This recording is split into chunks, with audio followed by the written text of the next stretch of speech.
Sometimes success is merely hanging on when others would let go. Not doing anything spectacular or out of the ordinary. Not leaping a mile or jumping over a mountain. But simply carrying on. Thomas Edison has a famous quote that's really stuck with me over the years. He says, "Many of life's failures are people who did not realize how close they were to success when they gave up." Right? How close they were to the finish line when they turned their back and said it wasn't worth it.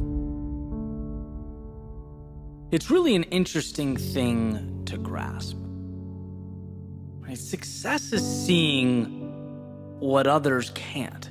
It's believing when others don't. It's taking the abstract, those visions, those pictures in your head, the make-believe, and finding the courage to make them real, bring them to life.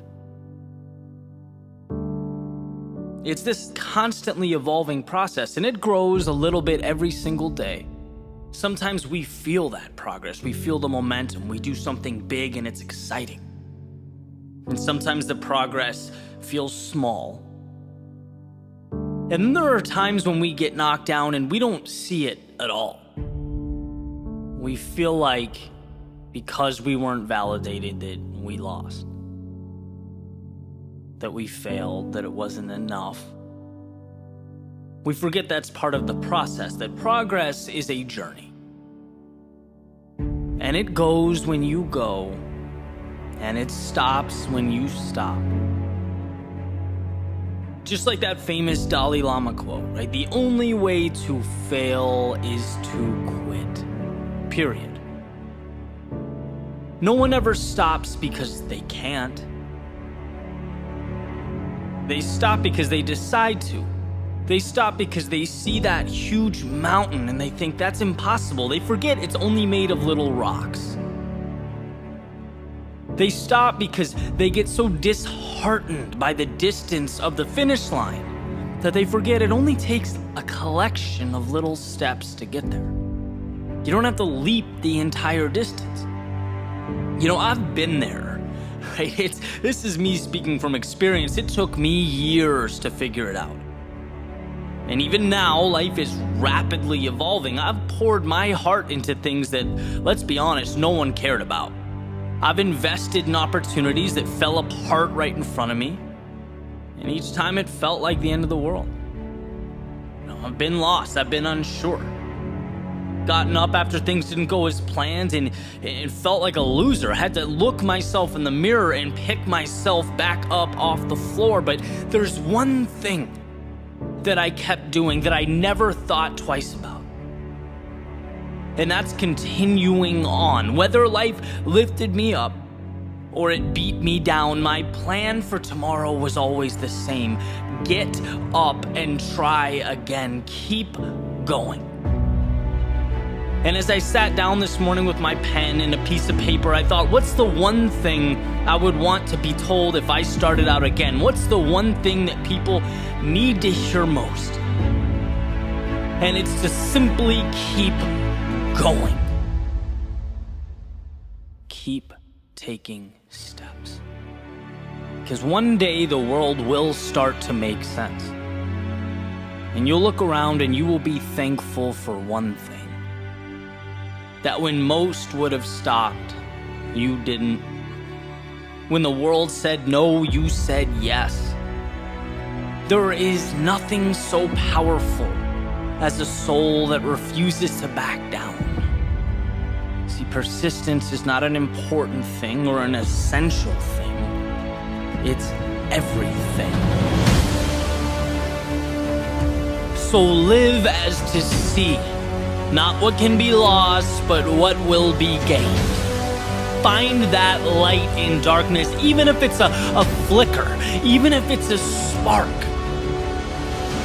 See, every loss makes you a little tougher, and every instant of sadness uncovers something beautiful.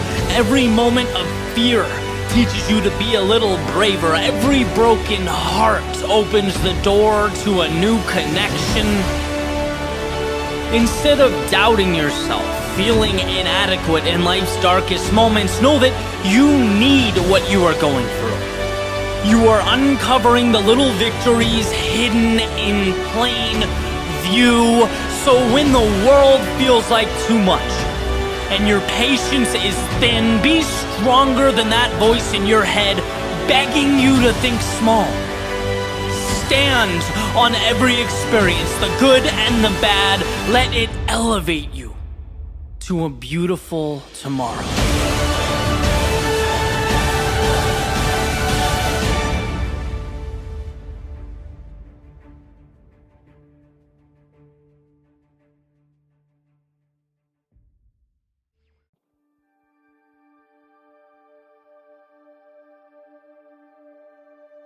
If there's time, then there's time to turn things around. If there is a tomorrow, then there is hope today. The only have-to-be's in life are the ones we prop up and adhere to. And how interesting that oftentimes we don't even realize we're the ones holding them up.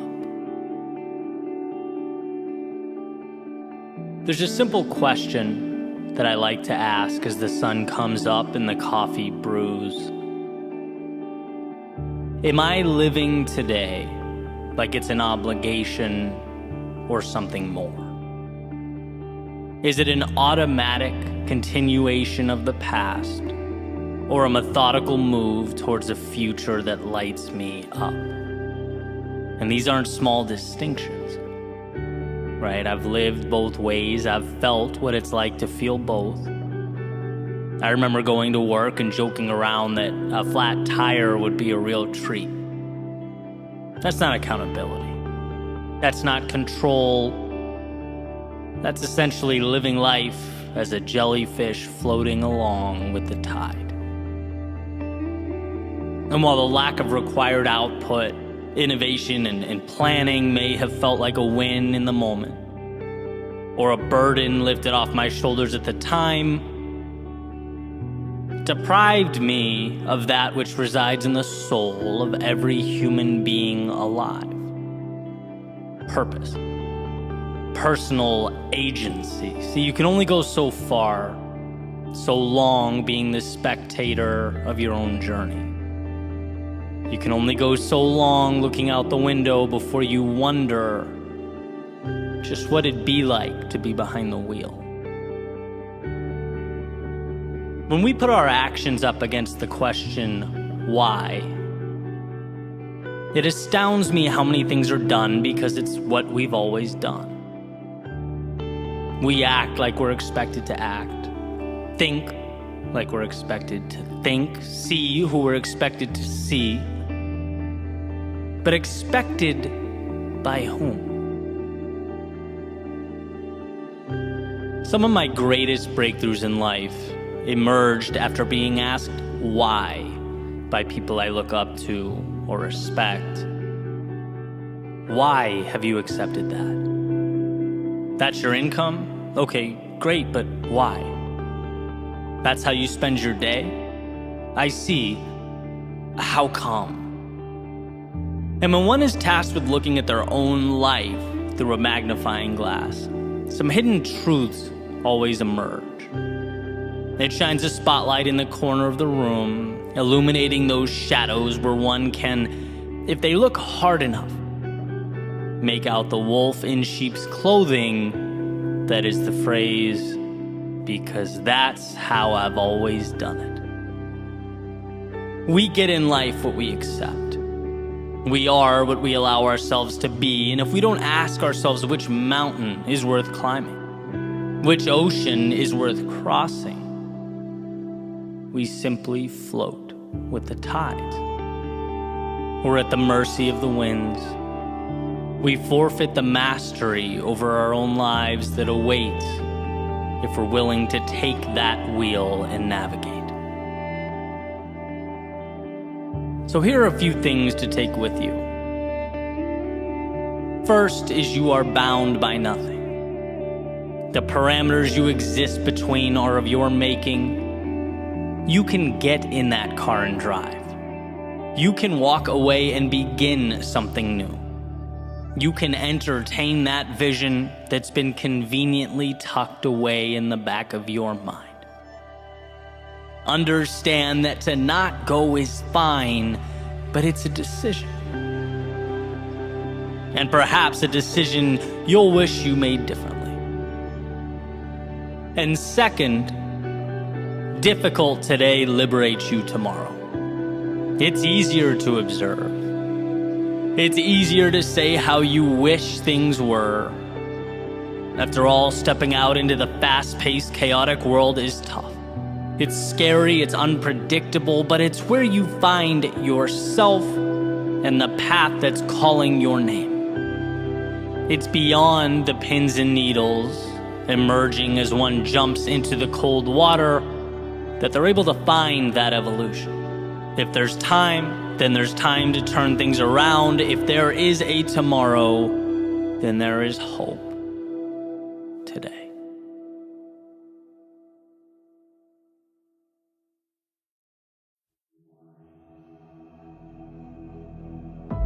What's the difference between simple and easy? Well, simple is straightforward, uncomplicated. Easy, on the other hand, means achieved without great effort.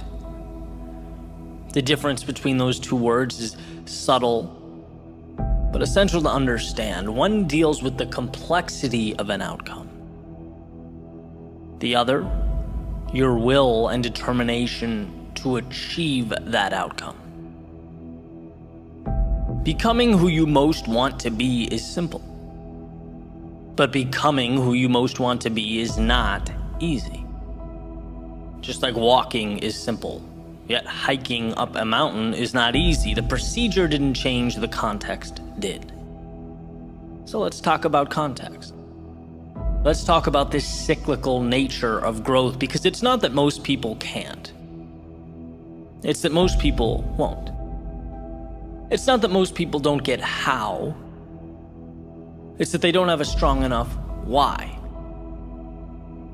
The path is laid out before you. You just have to be willing to walk down it. Will you? Step 1, realize there's more out there.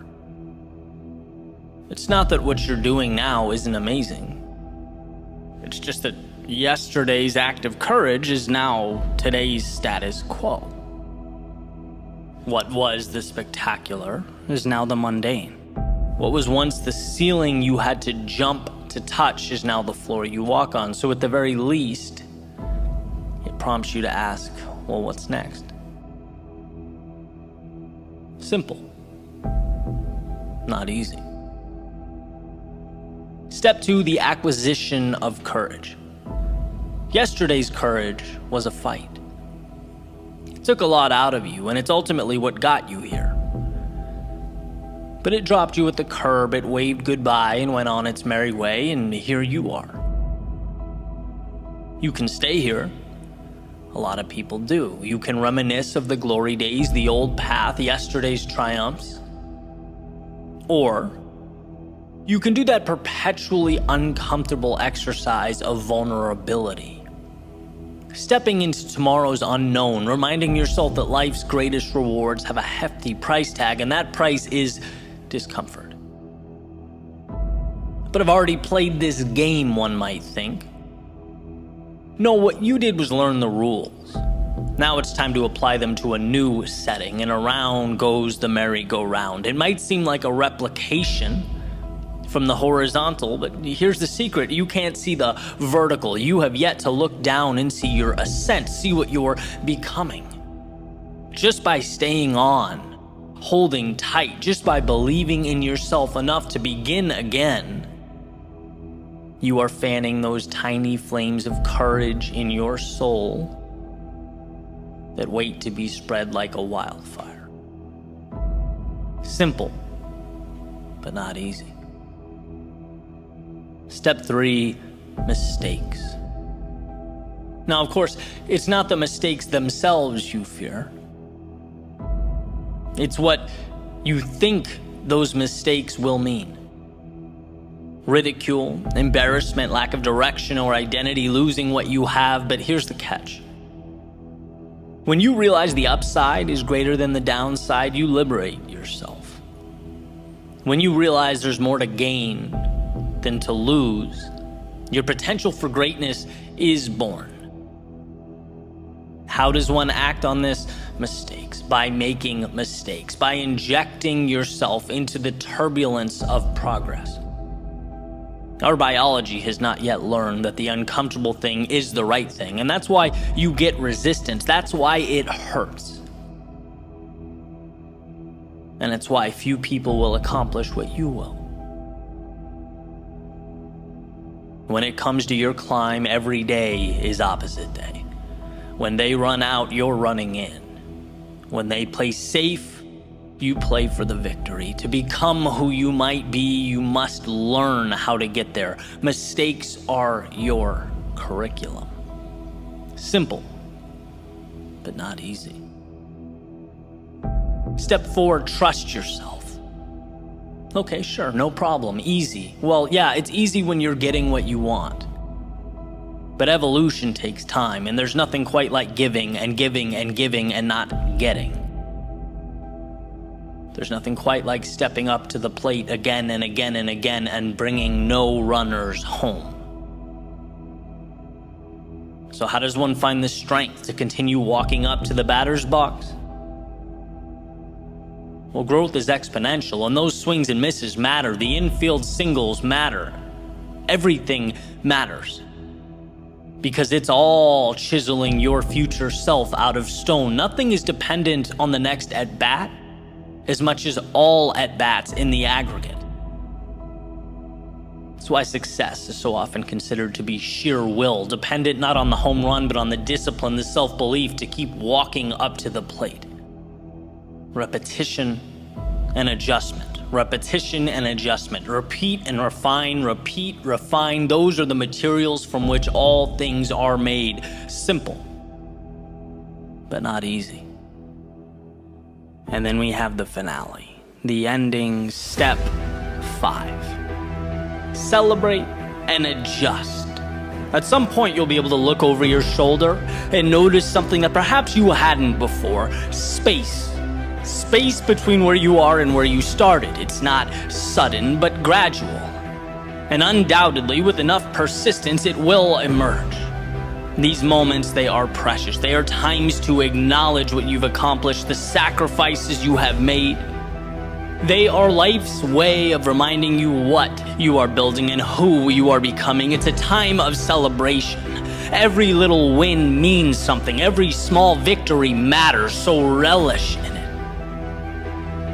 And then transform it. Normalize it. Recognize that that mountaintop is your foundation now. Your starting point has changed, and so have you, which means so have your expectations. With an increase in ability comes an upgrade to what's possible, what's expected. And look at that. We have arrived at a new step 1. Realize there is more. This is the process for capturing that which life has to offer. If you can fall in love with that, appreciate it, respect it, while simultaneously understanding it's not scary, it's dependent entirely on your ability to push forward. If you can understand that, there is nothing you can't do. Nowhere you can't go. Simple, yes. Easy, no. But you're not in this for easy. You're in it for the journey, the growth, the adventure. You're in it because it's not easy. You'll see in time, as will the world, that this decision to endure was simply the best one you ever made.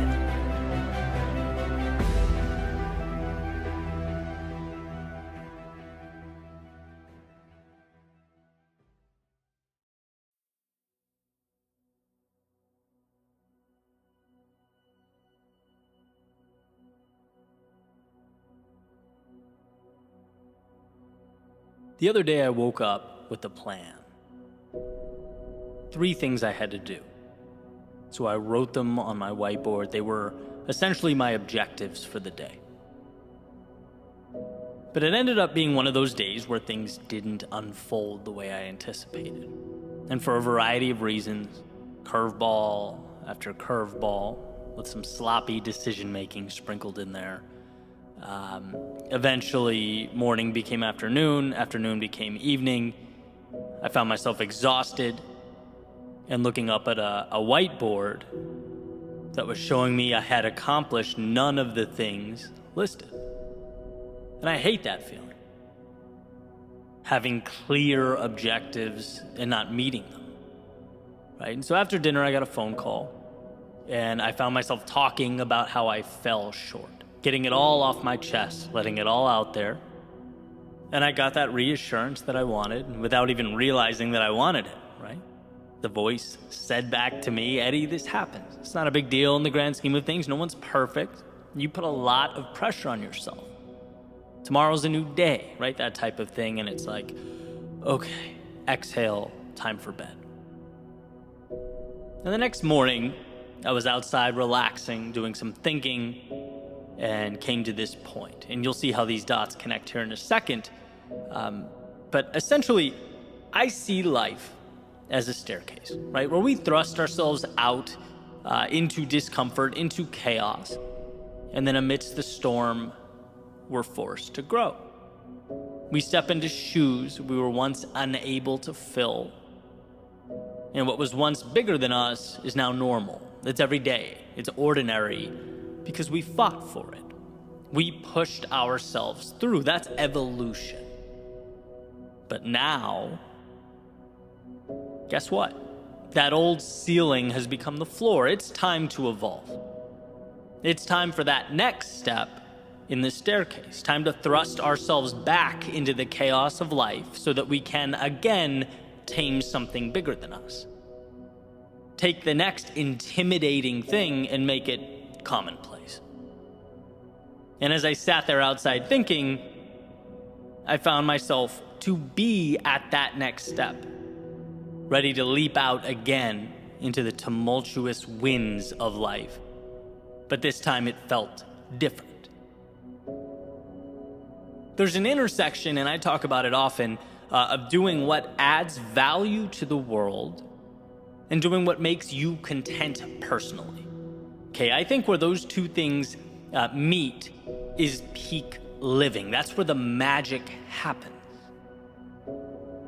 And I'm fortunate enough that these thoughts, speeches, episodes, videos, whatever you want to call them, on some days literally reach over 200,000 people. And that's not meant to be a humble brag or anything like that. It's just, to me, so incredible that I can't process it, right? I get emotional thinking about it. My dream is to add value to other people, provide that little lift that might help someone look at their own problems differently, maybe see a path when before they were unable to. That's what it's all about. And then, in addition to that, a parallel track on a personal level, feeling like I'm growing and evolving as well, constantly stepping up those stairs one by one, having the courage to continue fighting those unknowns and making sense of life's complexities. That's why so many of you are on this journey with me. And so as I looked up at that next step, and it felt bigger than it ever had before, I knew the task needed to be bigger than it's ever been, which would require of me one of the biggest changes I've ever made, and that scared me to death, knowing that in order for something to be born, something must die, something must be left behind. I'd been stepping forward for years, and thank God for that, but now it was time for a leap. And so back to that whiteboard I mentioned earlier. If you hang in with me long enough, I usually come full circle. Right, back to the list of goals I missed, the bad day. Why am I so fixated on that? Well, it has nothing to do with the day itself. Everyone swings and misses from time to time. It has nothing to do with those 3 goals. Everyone falls short here and there. That's part of life. It's about the person I want to be as I endure those turbulent times. It's about the strength to handle my own chaos and battles differently. Before you can lead others, you need to lead yourself. And that means being vulnerable. It means being honest. It means looking in the mirror and asking yourself the tough questions. It means being stronger than I've ever been. There will be times that require of me that I push forward without having to hear from my parents or girlfriend or buddies that everything's all right. The next step requires that I trust myself to be the guy in my own life. To have impact in the world, one must find strength within themselves where they didn't know it existed. This is a leveling up that I know is required for me to be more than I've ever been, stronger, bolder, more confident when I'm most fearful. There was a line I used to draw separating me and the people I look up to.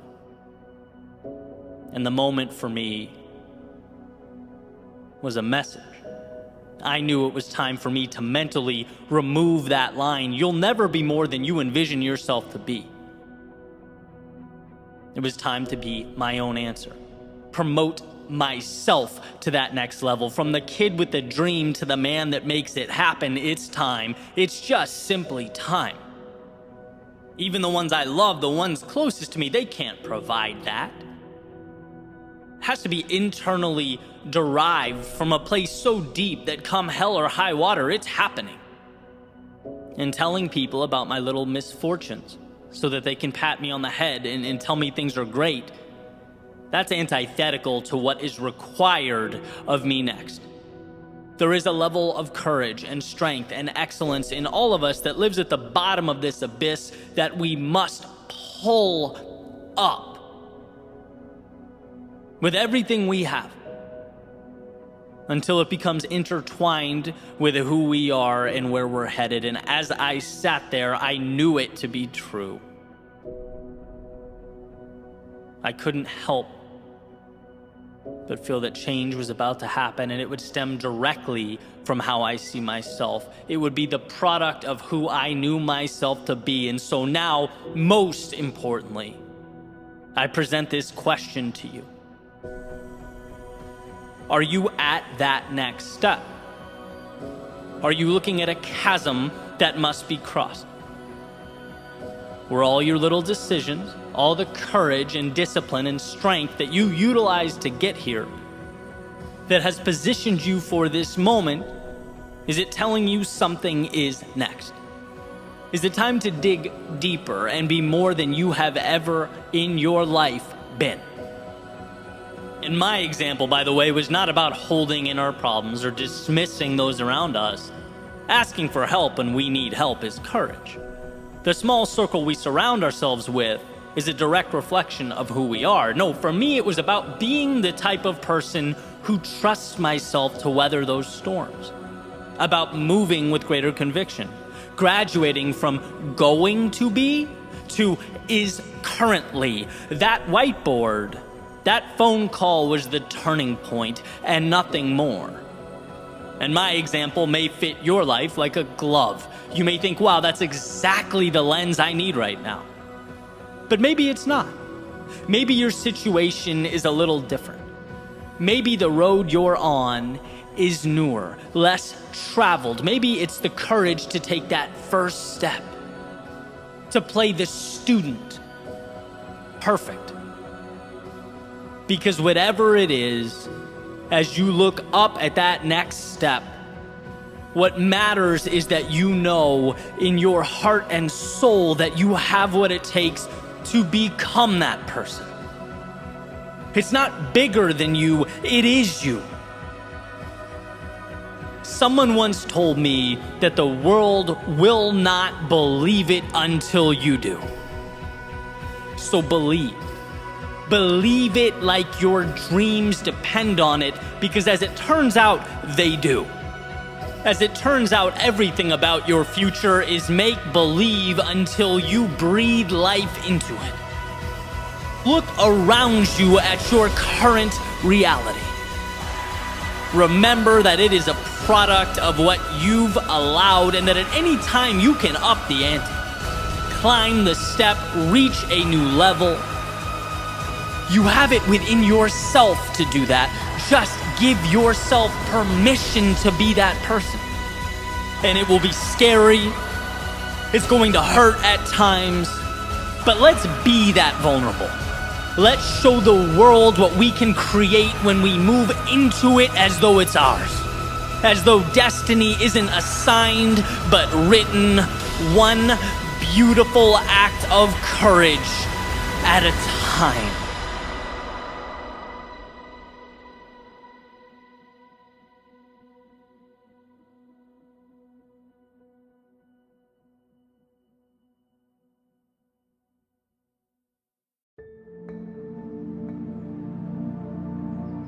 Can life change in a day? Well, what if we made today a day of action, of being decisive, of promising ourselves that our goal or objective is to make a single move, however small? What if today action is king? And we live by the notion that whether the result of our courage is good or bad, whether it's the result we hoped for or the one that we didn't, at least now we have something to work off of. And that means we've moved beyond where we started. What if today we live by the notion that a vision can change our lives? But a vision without that small step is powerless. And today we take that small step. It's easy to forget how good progress feels. How incredible it is to know that we're moving towards something meaningful in our lives. Something that we chose, that we're building. We had the courage to break life down so that piece by piece we could build it back up. We are our happiest when we are progressing. We're designed to map out the unknown, unexplored territory to make it our own. We're not just flesh and bone, but travelers with godlike capability of seeing that which is not yet there. And with an idea and courage, there's nothing we can't do. And that's why when we stop seeing infinite opportunity, when we pretend that settling is okay, that the status quo is enough, we know deep down in our souls that something's missing. We need the next door to unlock. So today, let's find just one door that we can open. Remind yourself of the shock wave that goes through your system when inspiration guides an idea and progress turns that idea into reality, because momentum connects every aspect of life. Not hitting the snooze button can mean seeing the sunrise, which can mean you read 3 pages in a book you wouldn't have read, which could mean your day improves, which could mean you make a call that you've been meaning to make, which could mean a dozen wheels start turning, not because you did everything, but because you did one thing. Today can be the day that changes your life. And you don't even need the miraculous to make that happen. You just need to push back against the normalcy of your everyday. Create little microcosms of chaos that you can tame, you can understand, make your own, and then stack on top of each other. today, treat that little voice of uneasiness or nervousness in your stomach as assurance that the path before you is the right one. Remember that almost all decisions are reversible, but that a decision at least puts you somewhere, right or wrong. It moves you along and shows you more of life, the things, the people, the places you've never seen before. And the only bad decision is no decision. Some folks never move towards meaning, towards the things that they want in, well, their entire lifetime, because they didn't realize it wasn't an earthquake they needed to shake the old world at its foundation. They needed to make one decision. One decision that might be wrong, but at the very least would reassure them that wrong decisions aren't fatal. A decision allows you to remap a new reality and take another step and another and another. You can change your life today by picking your arena and simply stepping into it. You don't need to be the best or the greatest or the most innovative. No, that's for another day. Today, if you want to change your life, open the door and step in. You'll be amazed at what transpires.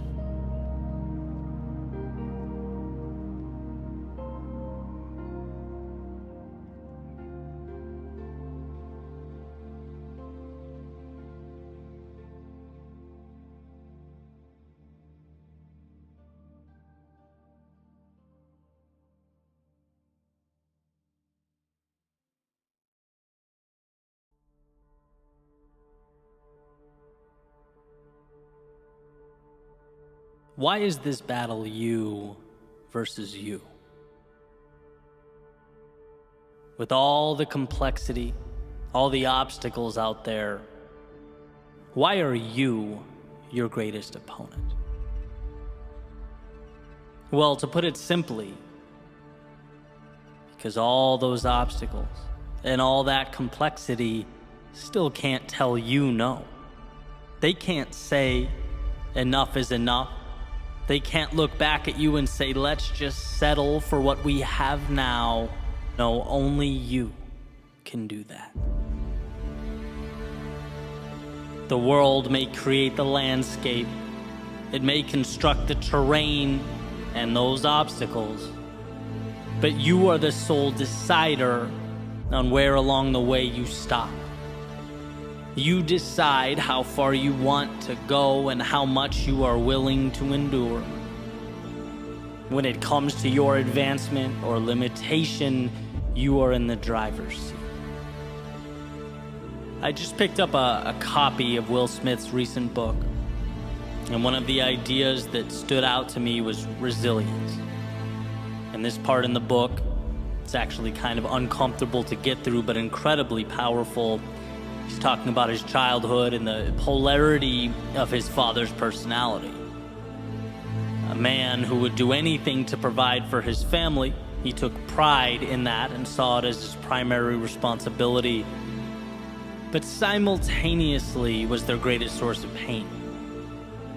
And he mentions his father, hitting his mother from time to time. In one particular example, struck his mother in the face so hard that it knocked her on the floor. And as she stood back up, she said something along the lines of, "You can hit me, but you can't hurt me." And that was the first time Will understood as a child the difference between what the outside world inflicts upon us and how we choose to react to that occurrence. That understanding is power.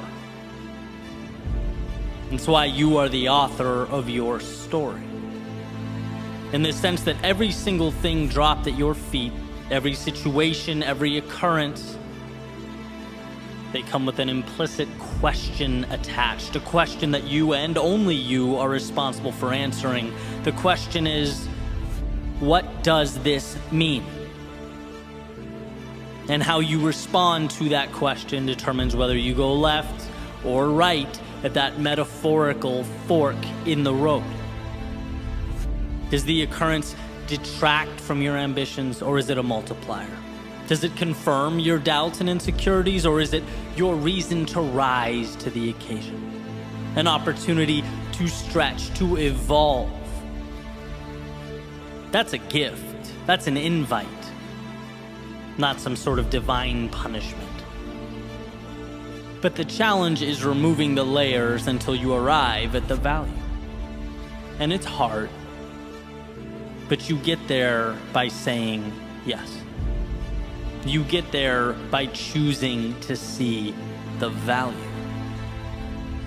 And here's a quick example. My favorite thing about athletics, which was, for me, a ton of running. Now I throw more interval training in there, but the same concepts apply. It's a chance to remind myself that I don't negotiate with my weakness. I don't give myself an opportunity to rationalize with the voice that wants me to quit. That question, that fork in the road, I answered it. I charted its course before the workout started, knowing this is going to be uncomfortable at times, but it's where I need to go. There will be no more thinking from here on out. And so today's workout, for example, switching deadlifts, burpees, to squats, to core, you don't think.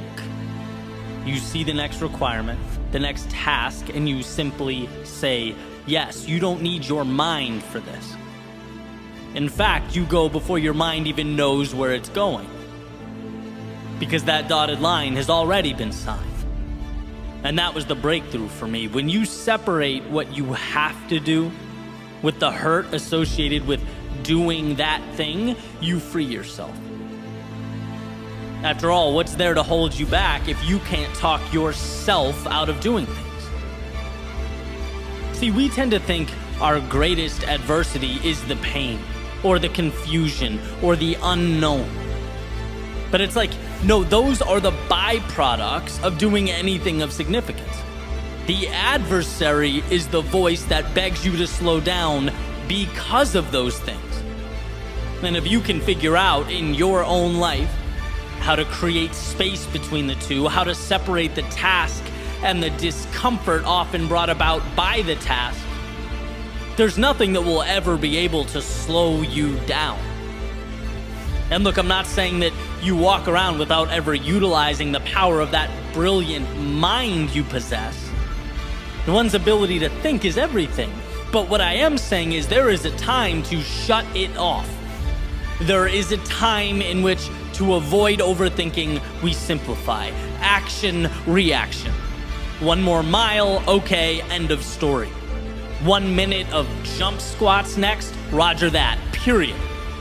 It's taking the emotion out of the process, refusing to leave the door cracked for the inner dialogue that says, hey, maybe you don't do this. Maybe you slow down. Are you sure you can handle what's next?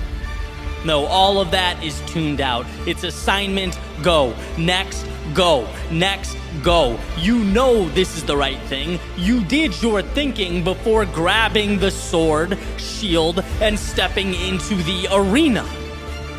Now guess what? It's instinct. It's doing what has to be done.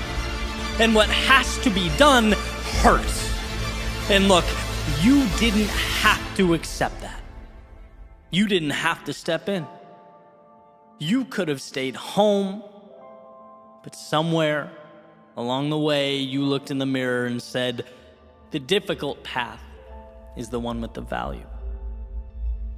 And now here you are, face to face with hungry lions, clashing swords with your adversaries.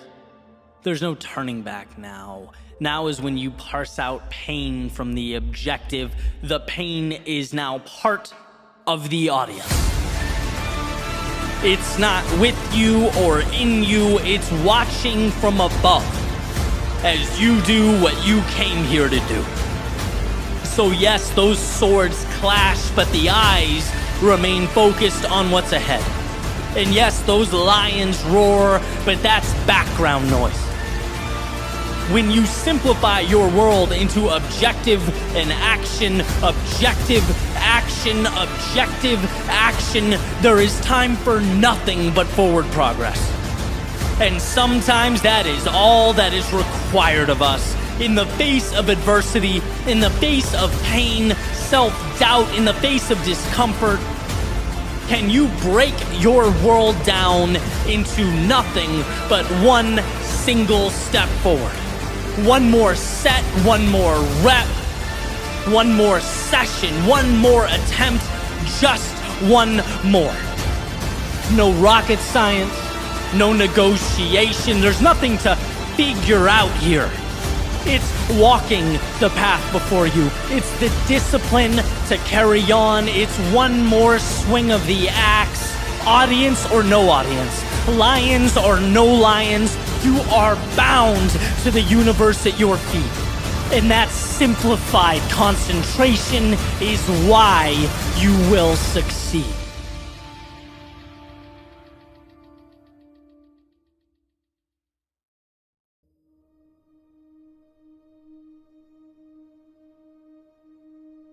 The road to this moment wasn't an easy one. There were times where you thought you knew, but simply didn't. There were plans made that drastically differed from the ones fate had prepared. There were days that made you question yourself, your beliefs, that made you ask, what is my purpose? Look, to live is to have felt these things, asked these questions, to have seen firsthand the discrepancy between what we draw up and how life unfolds. And I think about this discrepancy often. The swings and misses, they hurt. You know, that quick shiver you feel down your spine when thinking about the wrong turns made. The tugging at your heartstrings when reflecting back on things said, or perhaps worse, left unsaid. It's easy to get lost in that feedback loop, letting the past dictate the present, letting yesterday define today. But here's what I've come to see as the truth. To experience the things that make life beautiful, we have to be vulnerable in a way we otherwise wouldn't. Open ourselves up to an unknown that, we could have skipped altogether if we really wanted to. All that pain, all that hurt the past provided could very easily be the reason you shut down, the reason you play small. That hell you walked through could be your justification for never stepping out into the chaos of life again. That would, at first glance, appear to make sense. Seem ideal, even. But that pain could also be the reason you look around you and say, after all that, after experiencing everything life threw at me, I'm still here. And as I stand here now, I'm looking out at an array of possibility that is infinite. I'm equipped with an understanding and a worldview that was once foreign to me.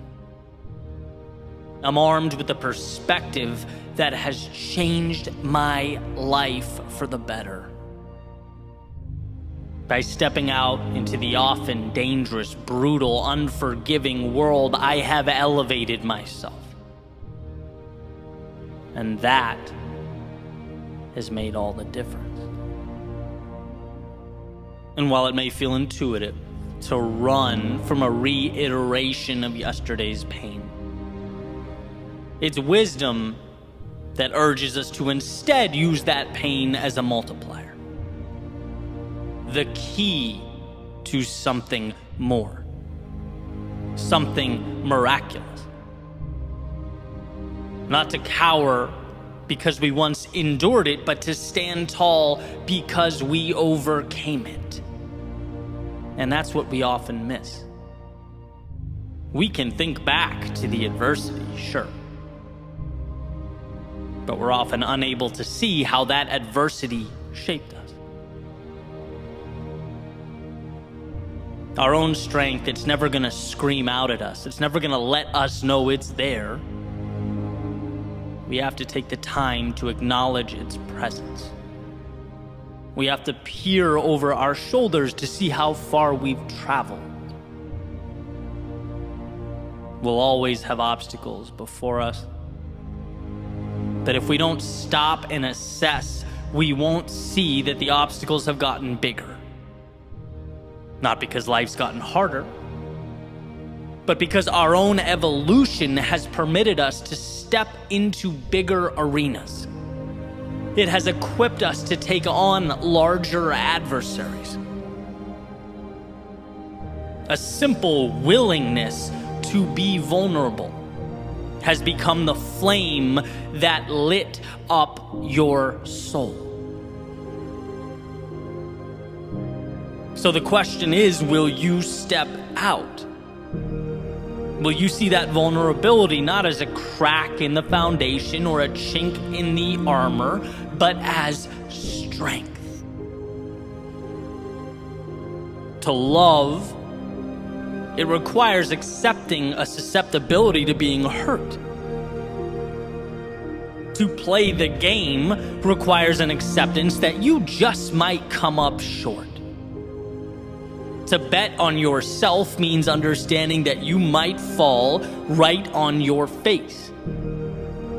To want more than you have now means acknowledging that you might be humbled along the way. This is what it means to live. Giving a piece of yourself in order to acquire that which means the most. The torturous, often counterintuitive willingness to step out into the darkness of night when your heart races and your mind moves 1,000,000 miles a minute. That's vulnerable. That is power. And it's an investment in a tomorrow that otherwise would not have been available to you. You are not your past.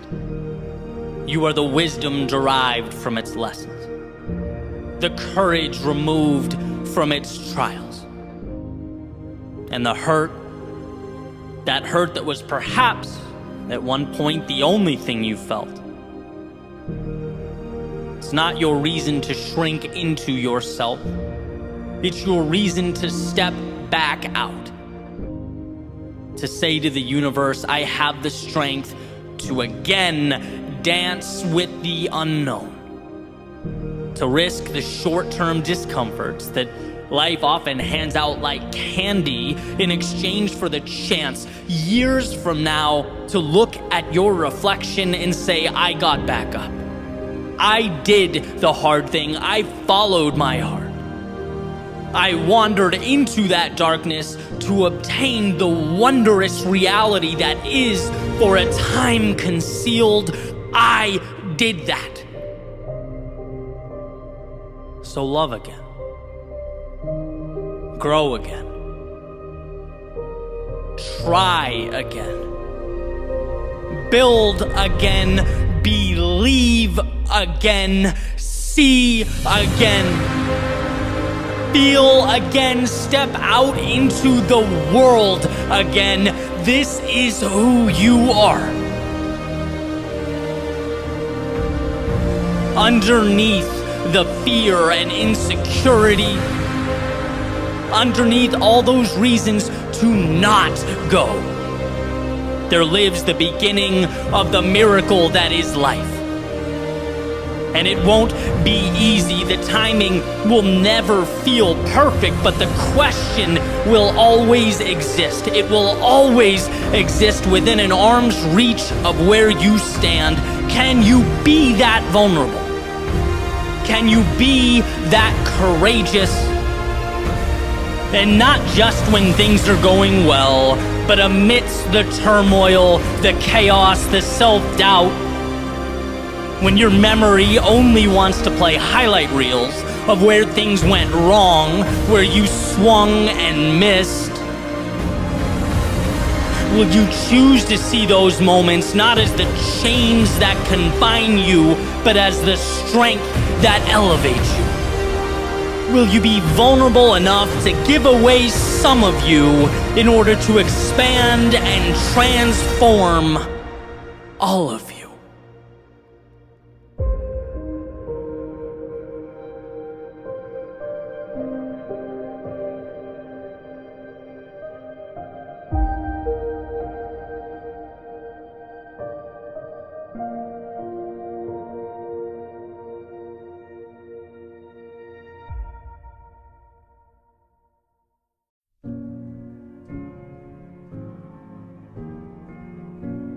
When our backs are against the wall, we're forced to become more.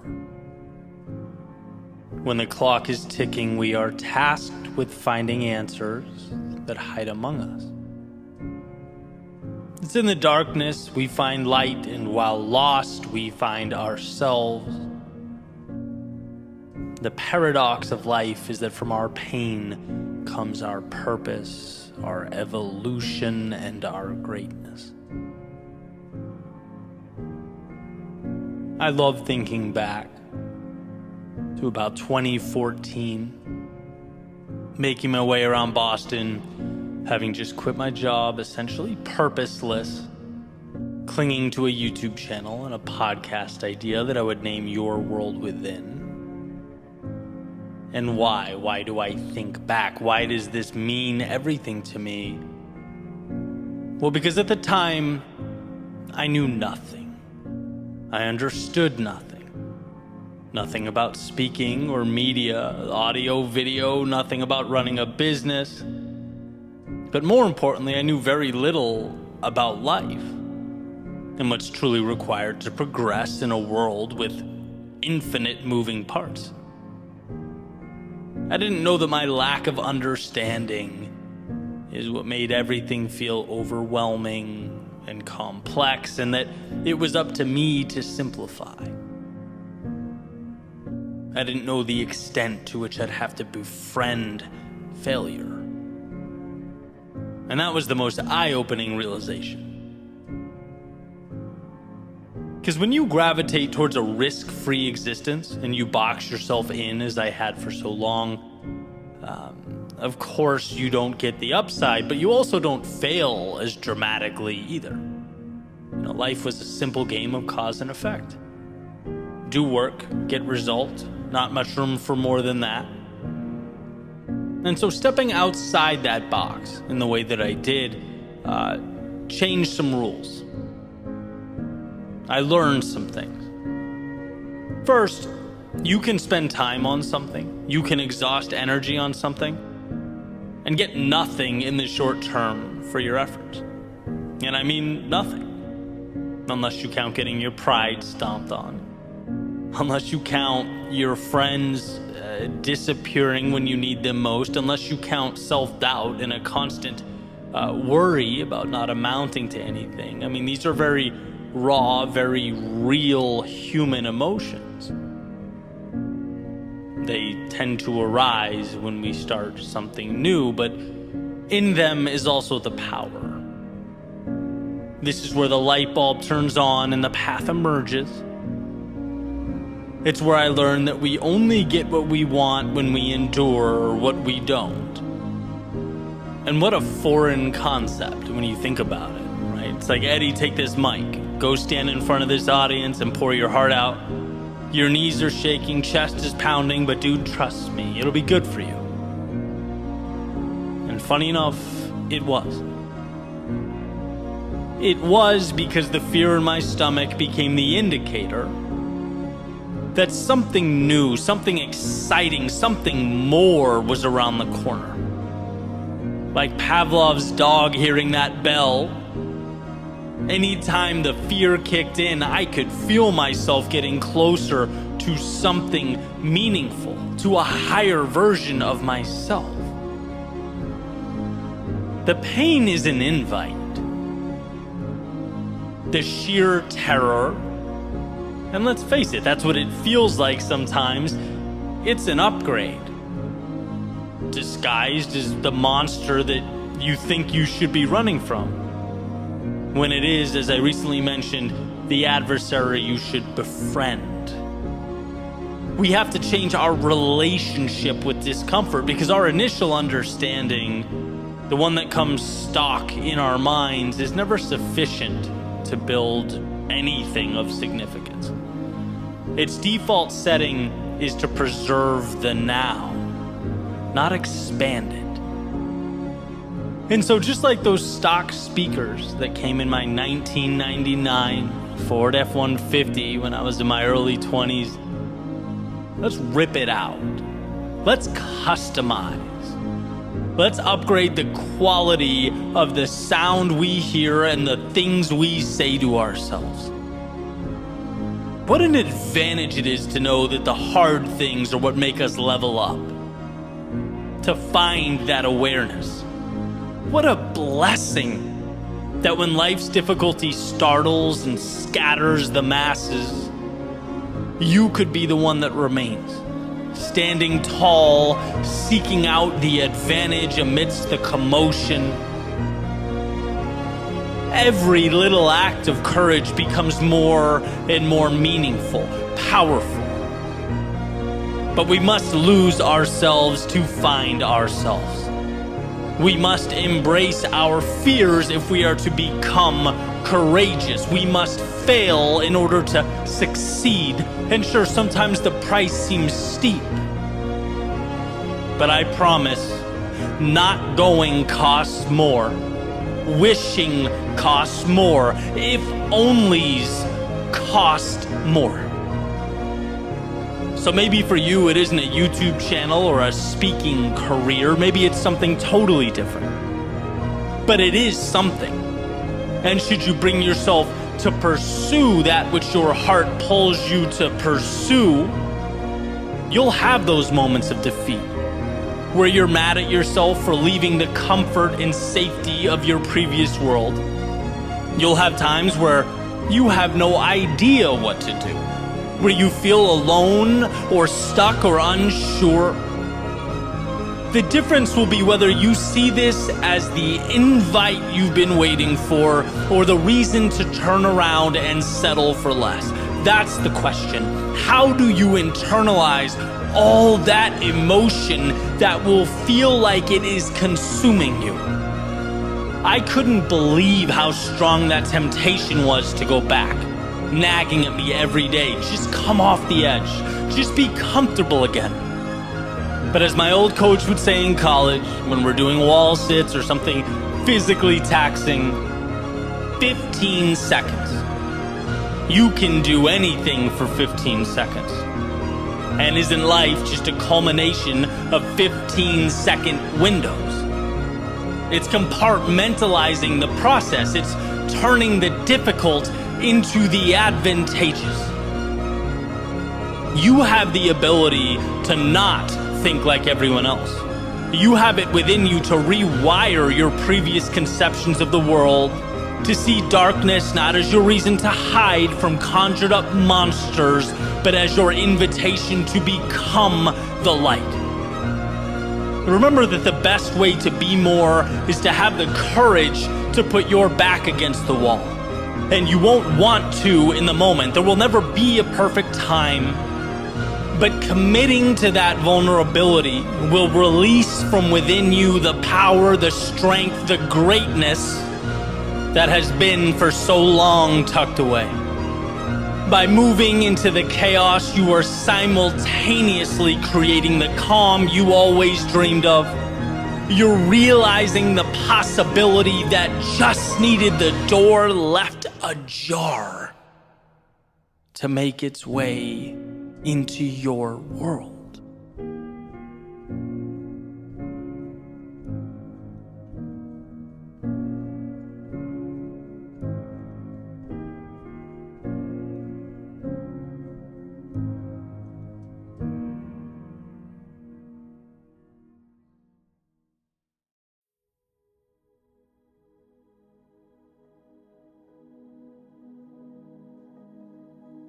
Don't you dare reach for your pocket, I told myself. In fact, take that phone and go put it in another room. Shut your internet off, set your devices to do not disturb, and think. Please, think. You are losing yourself to distraction. Or as Cal Newport puts it, we're in a world that demands more thought, more deep work than ever before, while we all simultaneously become more and more incapable of that focus. And to me, it feels like more than a chuckle at our outrageous screen time or a self-deprecating joke about how reliant we are on our phones, the dopamine hit. I think it's antithetical overall to what we need, to where we find our purpose. Which is a dichotomy that's frustratingly true with so many things. Like that balance. For me to have a digital business that means so much to me, that I'm so proud of, but also tiptoeing around that same digital world like it's a hungry lion capable of devouring me. Right? That's a real feeling. It's water that's foundational for life, but in too large a quantity will kill. It's the sun that, while integral and responsible for this planet as we know it, also has no problem ending, anything that's too openly exposed to its rays, to its heat. There's always a sweet spot between too much and not enough. Right? That happy medium, that intersection is why we're all here. Because when I don't take time to deeply think, when I lose the big picture, I remain in a cycle of routine. And sometimes that's great, right? Morning routine is great. I don't really have to think about it. I'm programmed. Things like driving a car, as Duhigg explains in The Power of Habit. Your foot stepping on the gas. It's involuntary, and thank God for that. But one must be able to step outside that loop and ask the big picture questions. We have to make time to at least roughly chart the course. And it'll change. Life will present its obstacles, but we'll have at least parsed out what matters and what doesn't. When life is all habit and reflex, when you've lost the ability to examine the self because 1 minute alone with your thoughts is agonizing, well, you won't be able to see past the surface of who you are and what you're capable of. I want to be clear here, this is not me complaining about perhaps the most prosperous society ever to exist. This is me saying, there are some dangers that we way too easily overlook. That when you outsource your thinking, you outsource your future. And it's not hard to fall into that trap. I just referenced the book Deep Work a few minutes ago. I think it's one of the most important books someone can read in this day and age. Cal Newport talking about separating ourselves from distraction. I remember the day I first listened to that book, I was sick, so I wasn't on my usual run. I was walking, and because of that, I felt this urge to, as the book was playing, to reach into my pocket and check for notifications. And it was eye-opening. It's like we are scared to completely immerse ourselves in solitude. But solitude is where we uncover so much. Silence is where we hear what our souls have to say. It's where we understand who we are. My favorite Joseph Campbell quote, "The cave you fear holds the treasure you seek." And man, I hate to say it, but I think being alone, even for a short period of time, is that monster lurking in the cave. The one we're scared to confront, even though it's what we need. Solitude is the demon we are consistently masking in a constant influx of media and small talk and DMs and emails. That stuff has its value, but it's not real in the sense that I find it disconnected from purpose. So here's something that I've been doing, and I would suggest that you give it a try. It's been certainly helpful in my life. And start small, even if it's 15 minutes, but take a walk by yourself. No phone. And it's challenging at first because, you want to be consuming something, even if it's, educational, valuable, still, right? No phone. Solitude. Think about life. Think about who you are. Think about what you've always wanted and where your current reality aligns. Think about how much you have and how lucky you are. Think about any or all of these things, but think. Let your mind go where, amidst the push and pull of life, you don't often let it wander.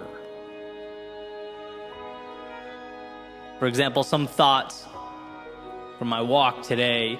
Some of it random, sporadic noise, some of it more valuable than others, but all of it valuable because the process in its entirety is valuable. I spent some time thinking about the week ahead, the things I'm excited about and how to prepare for them, and realized one of them I didn't want to do. I then had that debate with myself, well, do I not want to do it because it doesn't align with my goals or because it makes me uncomfortable? Came to the conclusion that I think it's the latter, so it's staying in my schedule, but I'll reassess. I thought about Florida. I consistently think about how lucky I am to be down here after living in so many cold places.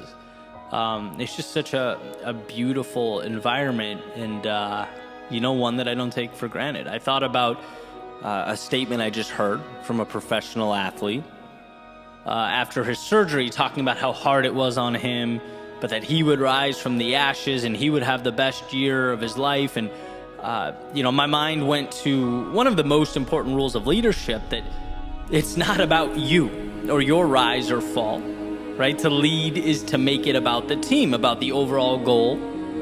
And how grateful I was to come across that video, to see that and really dissect it. Sometimes the best ways we learn is by seeing what not to do, right?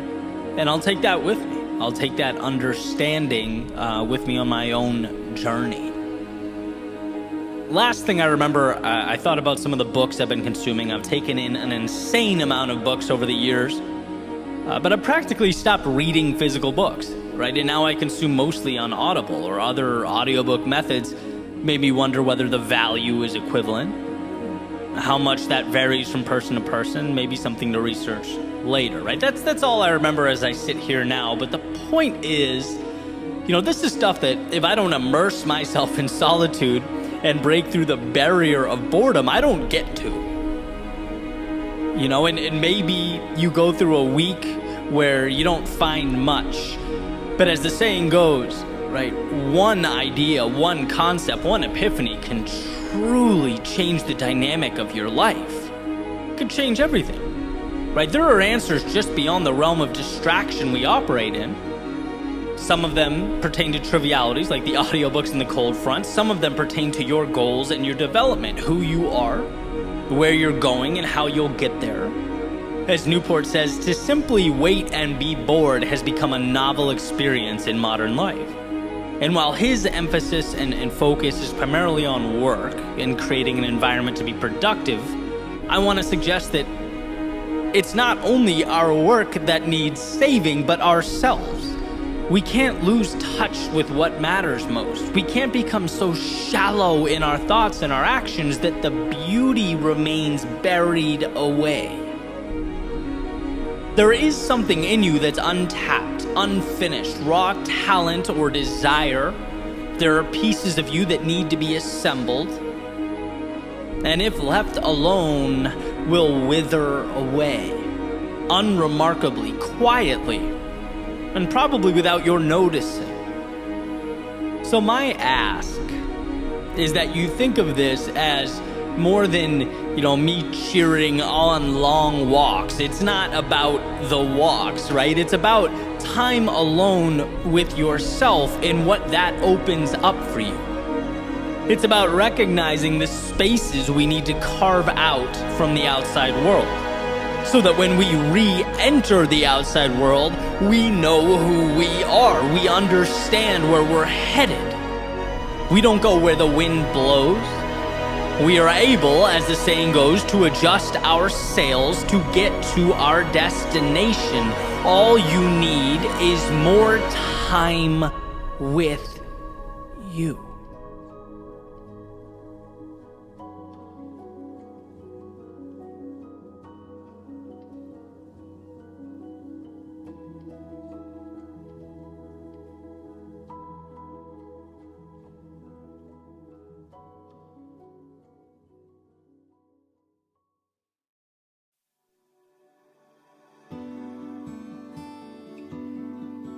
There's a quote from Naval Ravikant.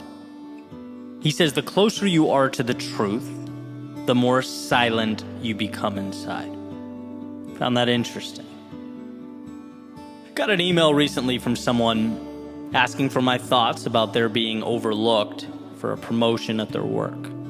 They say that they're dedicated, they work hard, they show up and execute. So what does the act of being overlooked mean? Well, like so many things, it's contextual, but let's play with it, right? What does feedback ever really mean? It means what you decide it does. Here's how I see the act of being overlooked, as this person expresses. Let's look at it as an iceberg, that rejection as a floating block of ice in the Atlantic, and the top, the piece that's exposed and above water, the smaller piece, is your chance to look around and self-reflect, to ask why. Where are the places I could strengthen myself? The gaps I could close and the spaces I could occupy. You know, disappointment, it causes us to self-reflect, and that can be a valuable thing. There are often tangible, quantifiable reasons we didn't hit the mark, and I think that top of the iceberg is our recognition that we have things to do, places to go, and what better a time than now to start moving in that direction. Now, the part of the iceberg underneath the water, supporting all that, there has to be a foundation of self-belief, of self-trust. Not only a hardness and understanding that you are not defined by rejection, but also a certainty that things will work out. That you might have to stumble, fall, even aimlessly wander for a set period of time. But when your focus is on a particular North Star and you are serious about it, committed to it, you'll find a way.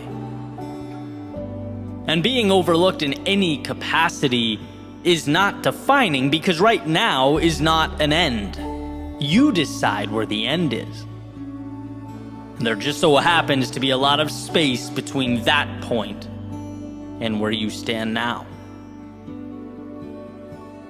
The vast majority of an iceberg exists under the surface, and that's valuable here, because I believe that the differentiator when it comes to success and failure is how one internalizes the process and their place within it.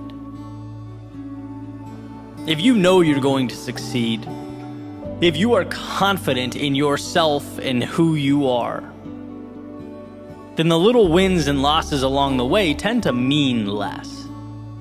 Getting overlooked in any capacity is a nice little bit of feedback, but in the grand scheme of things, it doesn't hold the weight we tend to give it when we're less sure of ourselves and the process. So let's get back to the quote. The closer you are to the truth, the more silent you become inside. Well, here Naval is stating in one of his podcast episodes that the wiser someone becomes, the more quiet or stoic they become. Referring to the character that I allude to all the time in this podcast, the loudest person at the table, right? Always talking or seeking attention. Often this character's overcompensating for something. And that's what Naval is, in my opinion, properly stating. But I want to hijack the quote a little bit, because I think this applies to our own mental chatter as well. When we are sure of ourselves and what we're doing, the internal dialogue is reduced. When we believe ourselves to be correct and in line with our values and our vision, the mind tends to be calmer. And I can use this YouTube channel and podcast as an easy example. Right? I have self-belief when it comes to my ability to do this. I've invested years and years and believe that over time it's become a strength of mine. So when that inevitable negative feedback or comment comes in, which happens, right? It's the internet. I take it for what it is. It's the tip of the iceberg. I assess whether there's any value to be extracted, and if there is, I put it in my back pocket. But the point is, I then move on. Because underneath the surface, under that tip of the iceberg, there is such a substantial amount of self-belief and determination in the process that negativity, it means very little. It doesn't define me. And that's the point that I aspire to cling to. And conversely, as counterintuitive as it seems, I think we should be the same way with positive feedback. Right? Like when nice things are said, it makes us feel good and we should be grateful, sure. But the idea is the same. Examine, pocket the feedback, and move on. Because if we rely too extensively on good feedback for our self-worth and our sense of identity, it's going to be hard to avoid doing the same thing when the other stuff comes in. It's about having a vision and trusting yourself, right? This is not you versus the world. This is you versus you, and we can't forget that. It's a person committed, determined, on fire in their purpose, collecting data along the way to something greater. And look, sometimes that data comes in the form of being overlooked. It highlights ways you need to make yourself stronger and better. But sometimes it validates and recognizes your greatness, the value you're already adding to the world. Either way, you're moving forward because it's who you are. And as long as you tell yourself you're going to win, and those 2 feet underneath you haven't stopped moving, you're putting yourself in position to capitalize on all the opportunity life has to provide. You are going to see the compounding of all those steps you took. The ones you took when it hurt, and the ones you took when it didn't. When you were sure and when you weren't. When you had all the energy in the world, and when you barely got yourself through. All those times, they mean something. And it's the ability and desire to move forward regardless that becomes the determining factor. If you know that, the mind can be at peace. Life is happening for you, not to you. The obstacles become much needed information, and the victories further contribute to your momentum. It's all moving you closer to where you need to be. There's a saying by Steve Martin. He says, "Be so good they can't ignore you." And that's not a point, it's a process, an evolution. It takes time, it takes patience, it takes self-belief. But trusting that mountaintop you're chasing also comes with a great sense of security. That this epic adventure is yours and yours alone. It comes with discovery, growth, joy, sadness, and everything in between, but it is yours.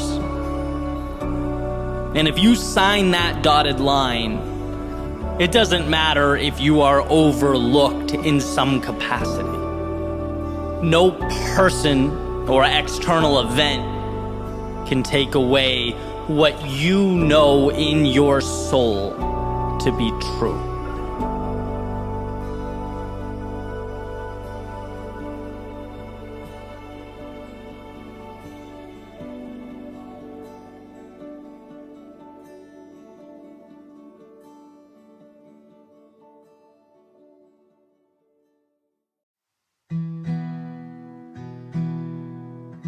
sometimes the inspiration doesn't come to you. No, sometimes you have to go out and find it. When it hurts the most, when the deck seems stacked against you, when the road to travel seems to be longer than you can endure. These are the times we're tasked not with waiting, but with creating. And those lows, they become highs because they force us to self-assess. To look around and say, I don't want to feel this way anymore. I'm done tolerating X, accepting Y, associating with Z, and so a bridge must be created to something. And your question is simply, what's that something going to look like? Here's what's interesting. Knowing what you don't want is often the beginning. It breathes life into a first step. Maybe you look up and you have no idea what step 2,000 or 3,000 looks like, and that's perfectly okay. You don't need to know exactly where you're headed, exactly what the top of the mountain will look like. What took me forever to figure out is knowing that here isn't right for you, wherever here is enough. Because it is the beginning. The engine that makes it all work. You don't owe explanations. Apologies aren't required of you.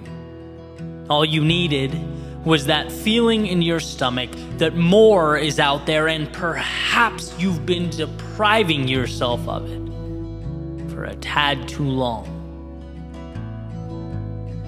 You just need to leave scarcity behind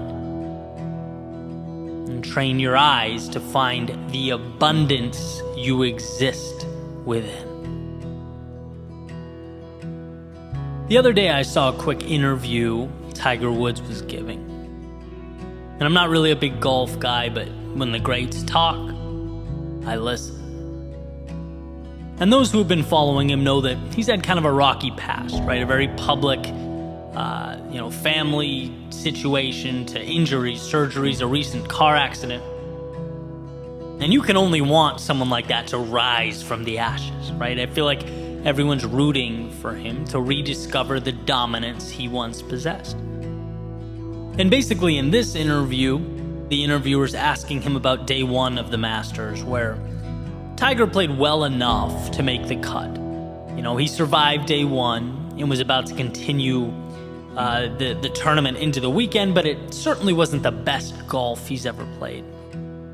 And so upon reflecting on it, he says, and I'm paraphrasing, things aren't the way I'd like them to feel, but I've given myself a chance. And I love the way that sounded, right? Not just because it came from a man who's been metaphorically battling uphill for what feels like some time now, but because it's how we all reemerge from our adversity. It doesn't matter what happened yesterday. Your past, all of it, the ups and downs, the bumps and bruises, they've all brought you here. And if life is one giant tournament, you've made the cut. You get to play in your Masters. Tomorrow is coming. And it brings with it the chance to right the ship, to discover the undiscovered, to find yourself again. By showing up today, you've given yourself a chance, and that is the most powerful thing one can possess, a chance. I think too often we look at what we don't have. We spend our time focusing on the holes, the blank spaces, the gaps, instead of looking at the opportunity we've created to pivot wherever we deem necessary. The flexibility is the asset. but only valuable when we recognize and utilize it. And yeah, that can feel like a tall order when we are not at our best.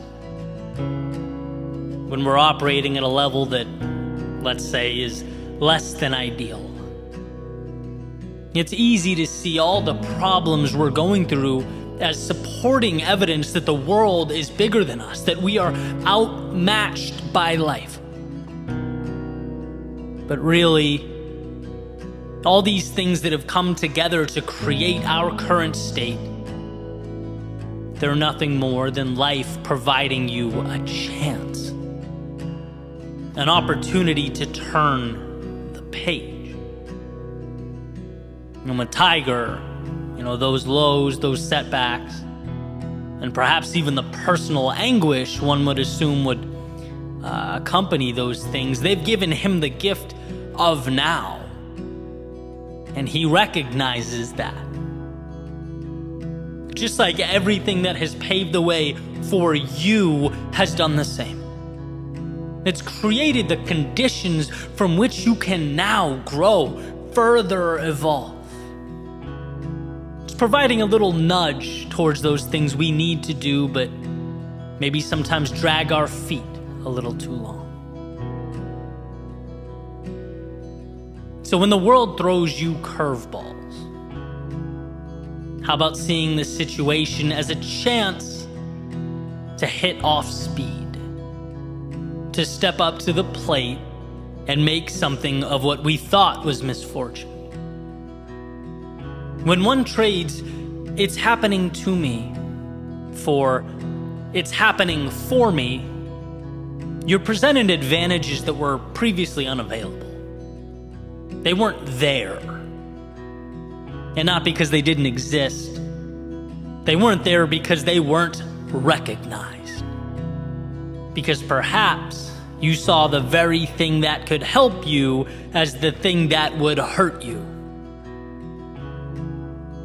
But regardless, here you are, sharpened by the mistakes you made and shaped by the lessons you learned. You are here. Not to relive the past, but to create a new reality, write a new chapter, walk a new path. You are here.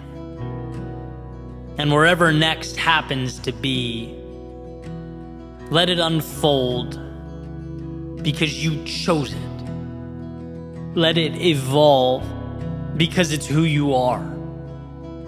Leave the stands and make your way to the stage, where sure, the stakes are higher, but so is the upside.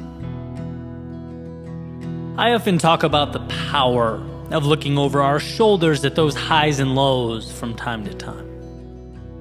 Not because they have power over us, but because they have made us powerful. Look at all you've endured. See all that you've overcome, and for what? Well, to put it simply, for the gift currently at your fingertips. The chance to say years from now that sure, you lost yourself.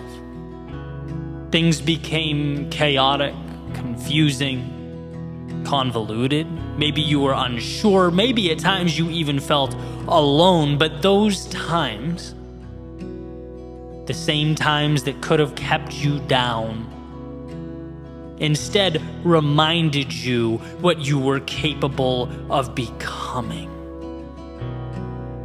You don't get the light at the end of the tunnel without walking through the darkness. And so to remember that all this has unfolded to bring about something beautiful on the other side, well, that just might be the perspective that you've needed, that you've left behind.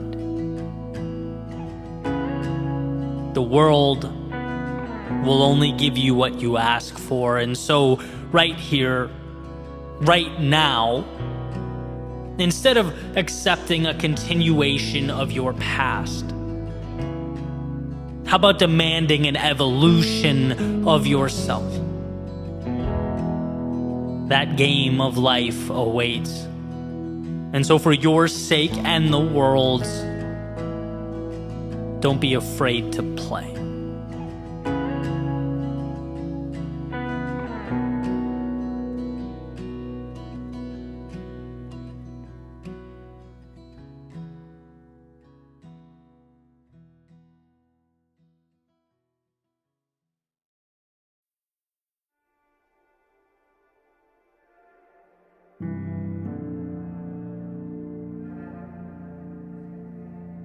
She had a picture framed on the table that said, "Make today amazing." Placed there to remind her just how much of life is a choice. How much we get to decide. It symbolizes that on our worst days, life hands us lessons.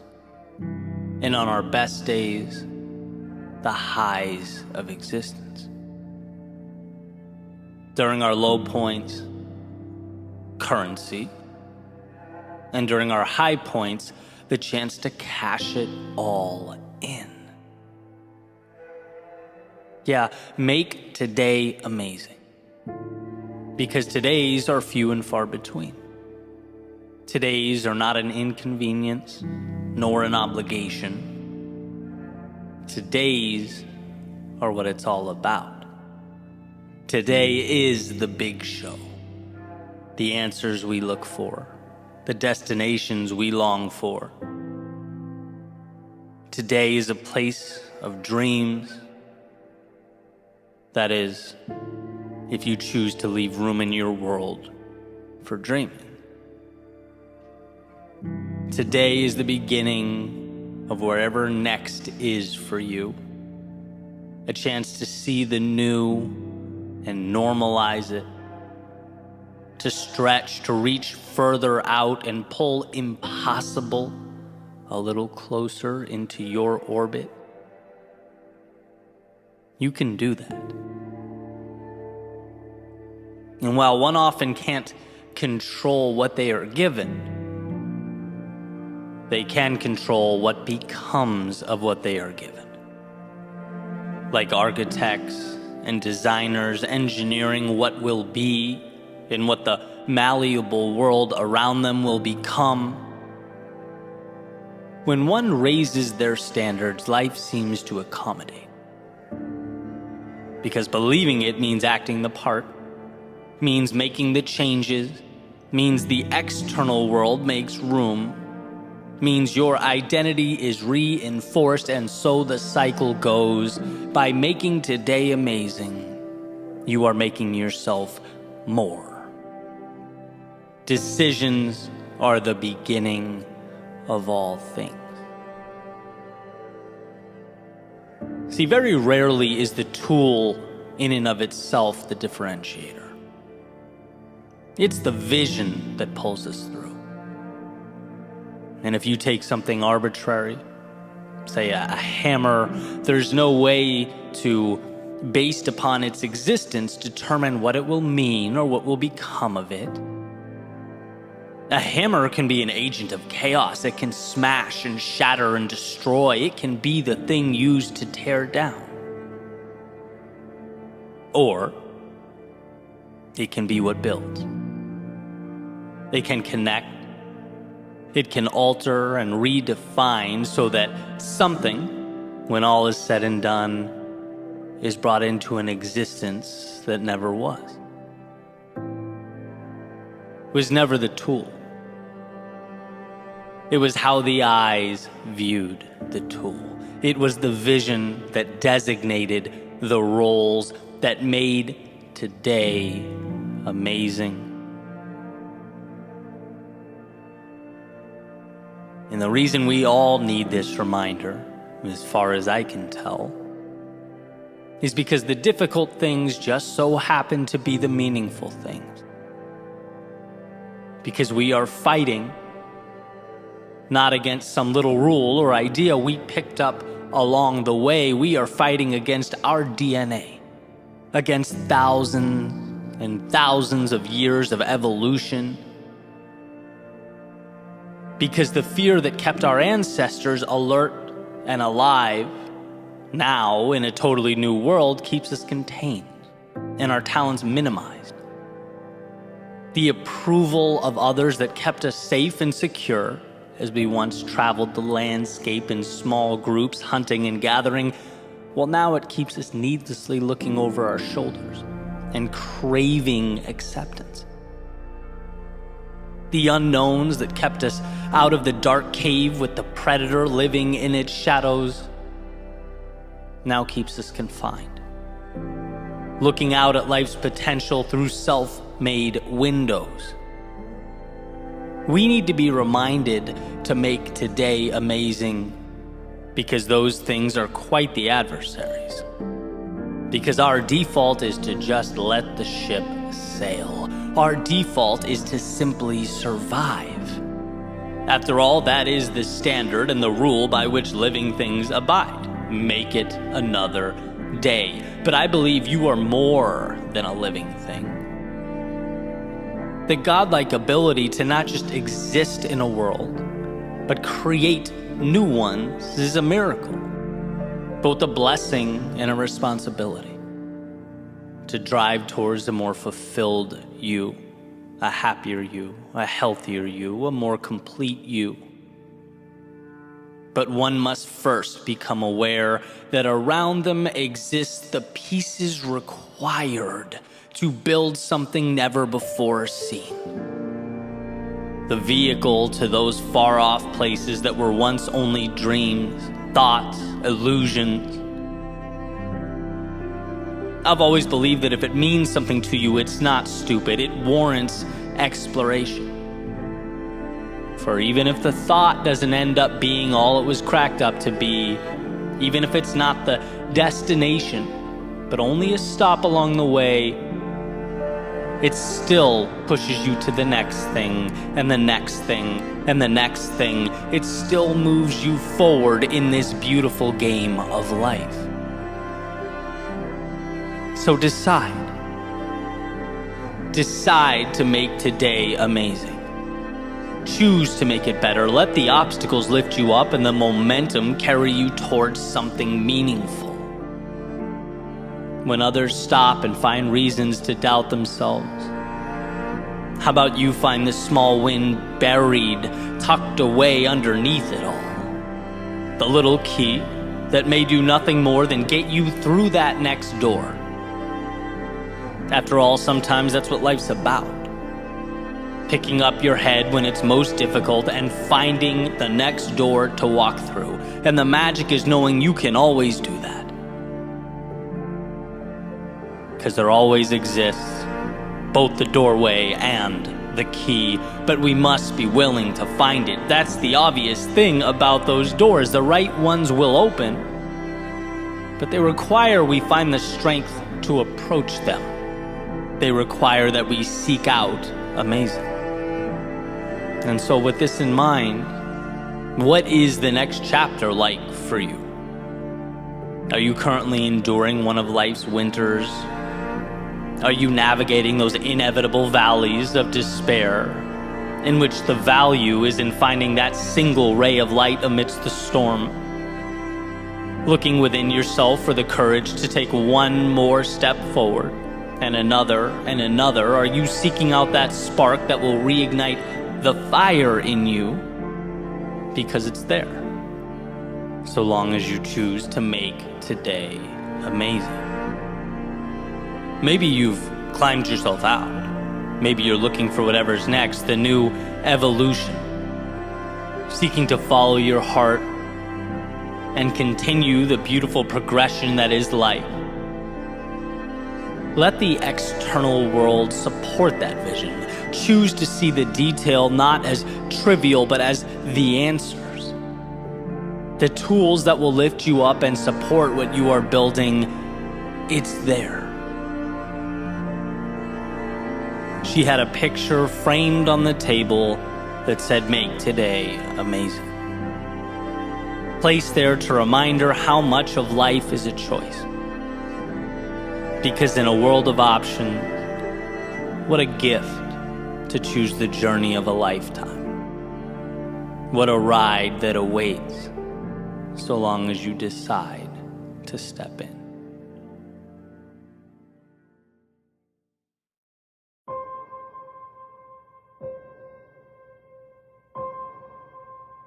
There's a quote attributed to Lincoln. He says, "Be sure to put your feet in the right place, then stand firm." The other day I was listening to Dan Carlin's podcast called Hardcore History, which, side note, is an incredible podcast. Guy's a brilliant storyteller. And as I was listening, there's a specific idea that I wanted to dive into, an idea that I believe if we make an effort to understand and fully commit to, is capable of changing our lives. But first, some quick context, right? So Dan starts off this episode called King of Kings, talking about the Battle of Thermopylae in the year 480 BC in ancient Greece. It's that famous story that a lot of us know where King Leonidas leads that small army, which includes 300 Spartans against this massive Persian military force that's invading. And the quick version is essentially Xerxes, who's the king of the Persian Empire and in charge of that massive army, tells the much smaller Spartan force that if they lay down their weapons, if they submit to him and let the Persians pass, no harm will be inflicted upon them. They'll be free to go about their lives. And here's the famous line. In response to the Persian command to lay down their weapons, the Spartans respond, "Malan labe," which means, "Come and take them." It's the Spartans' way of saying, look, the only way we're laying these weapons down is if you rip them from our cold, dead hands. Right? With everything on the line, the odds stacked against them, the ground beneath them basically shaking from the march of a far superior fighting force moving directly towards their location, they would not let go of their principles. They were fighting for something bigger than them.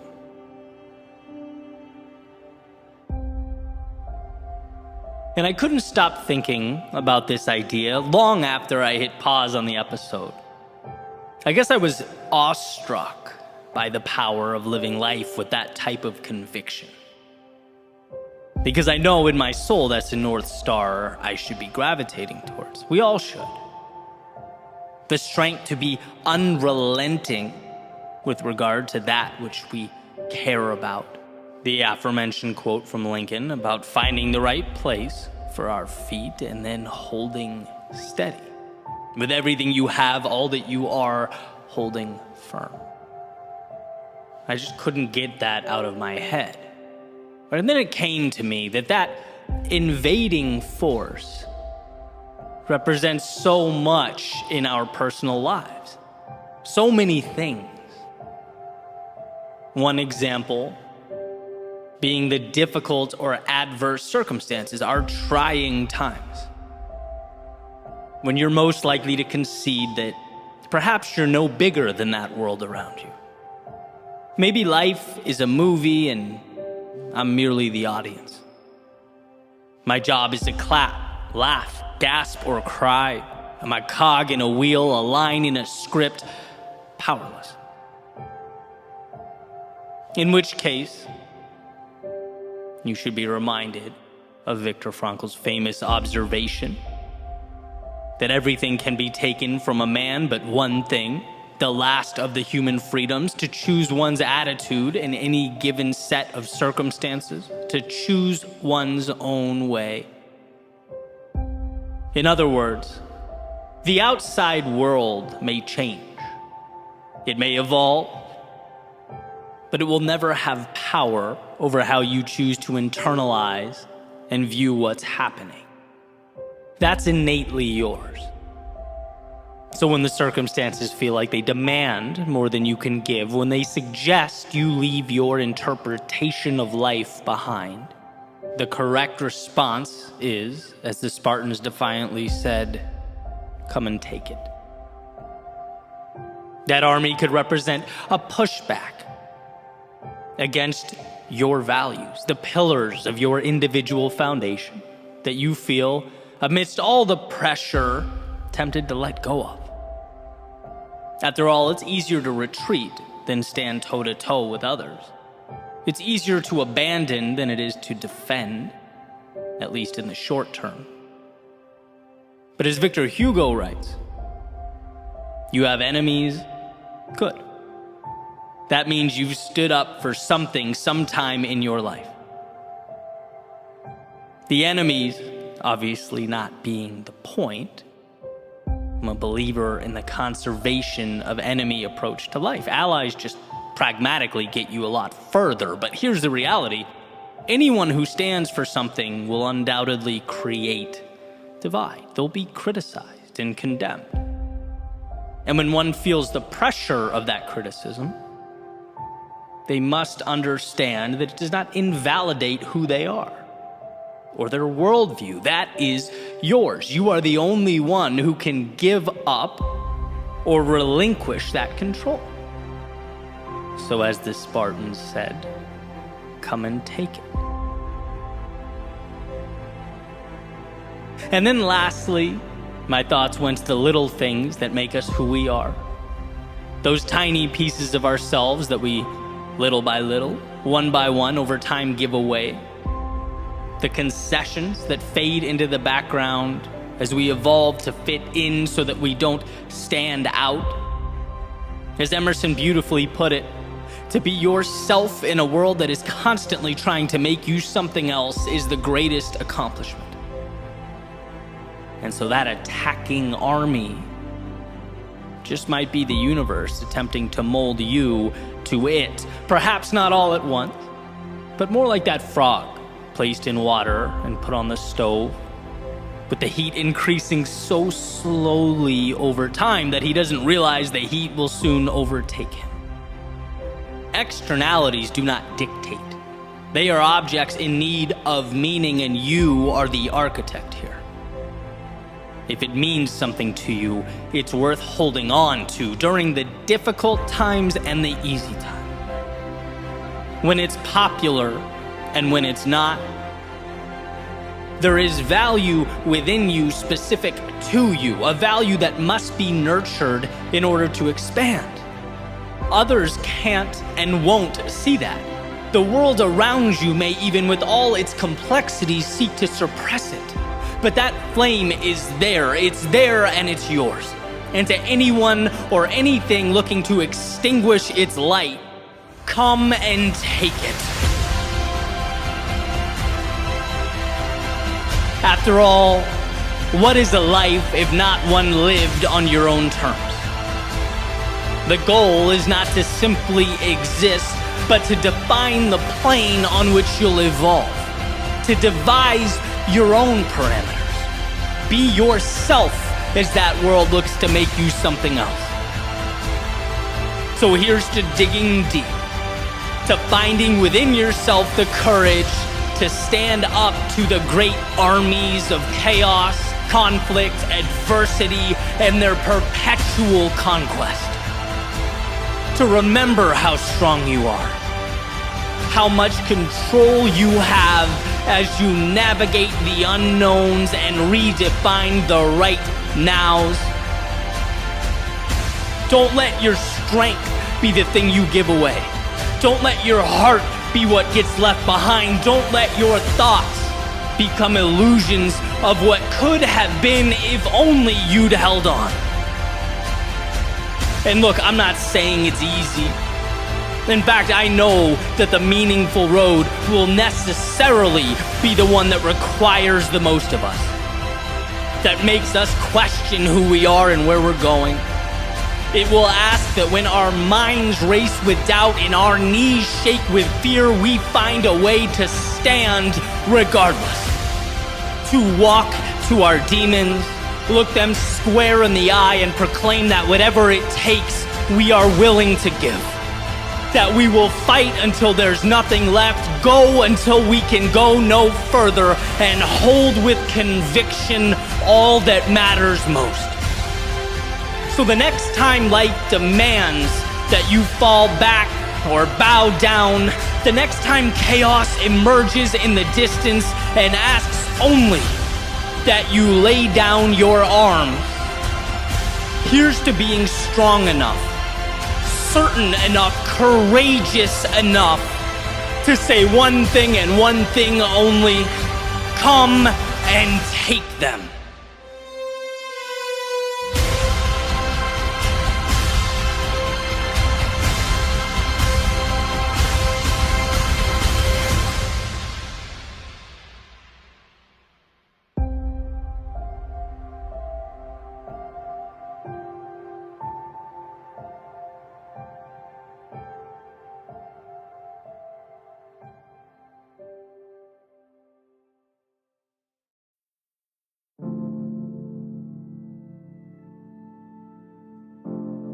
Around 2011, I hurt my left arm and had to get surgery. So for a while, I was pretty limited as far as what I could do with my upper body, and that's really when I fell in love with running. I started doing it almost every day, sometimes those long runs outside, clear my mind, sort of reset a little bit. And sometimes I'd mix it up, hop on the treadmill and do my favorite workout, which was a pyramid, right? Where you break 10 minutes into 4 segments, 4, 3, 2, and 1, increasing in intensity with each segment, and then you start over.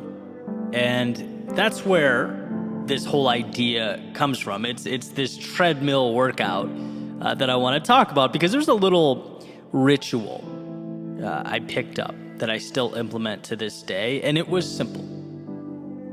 At the very end of my workout or my run, I would always add 22 seconds.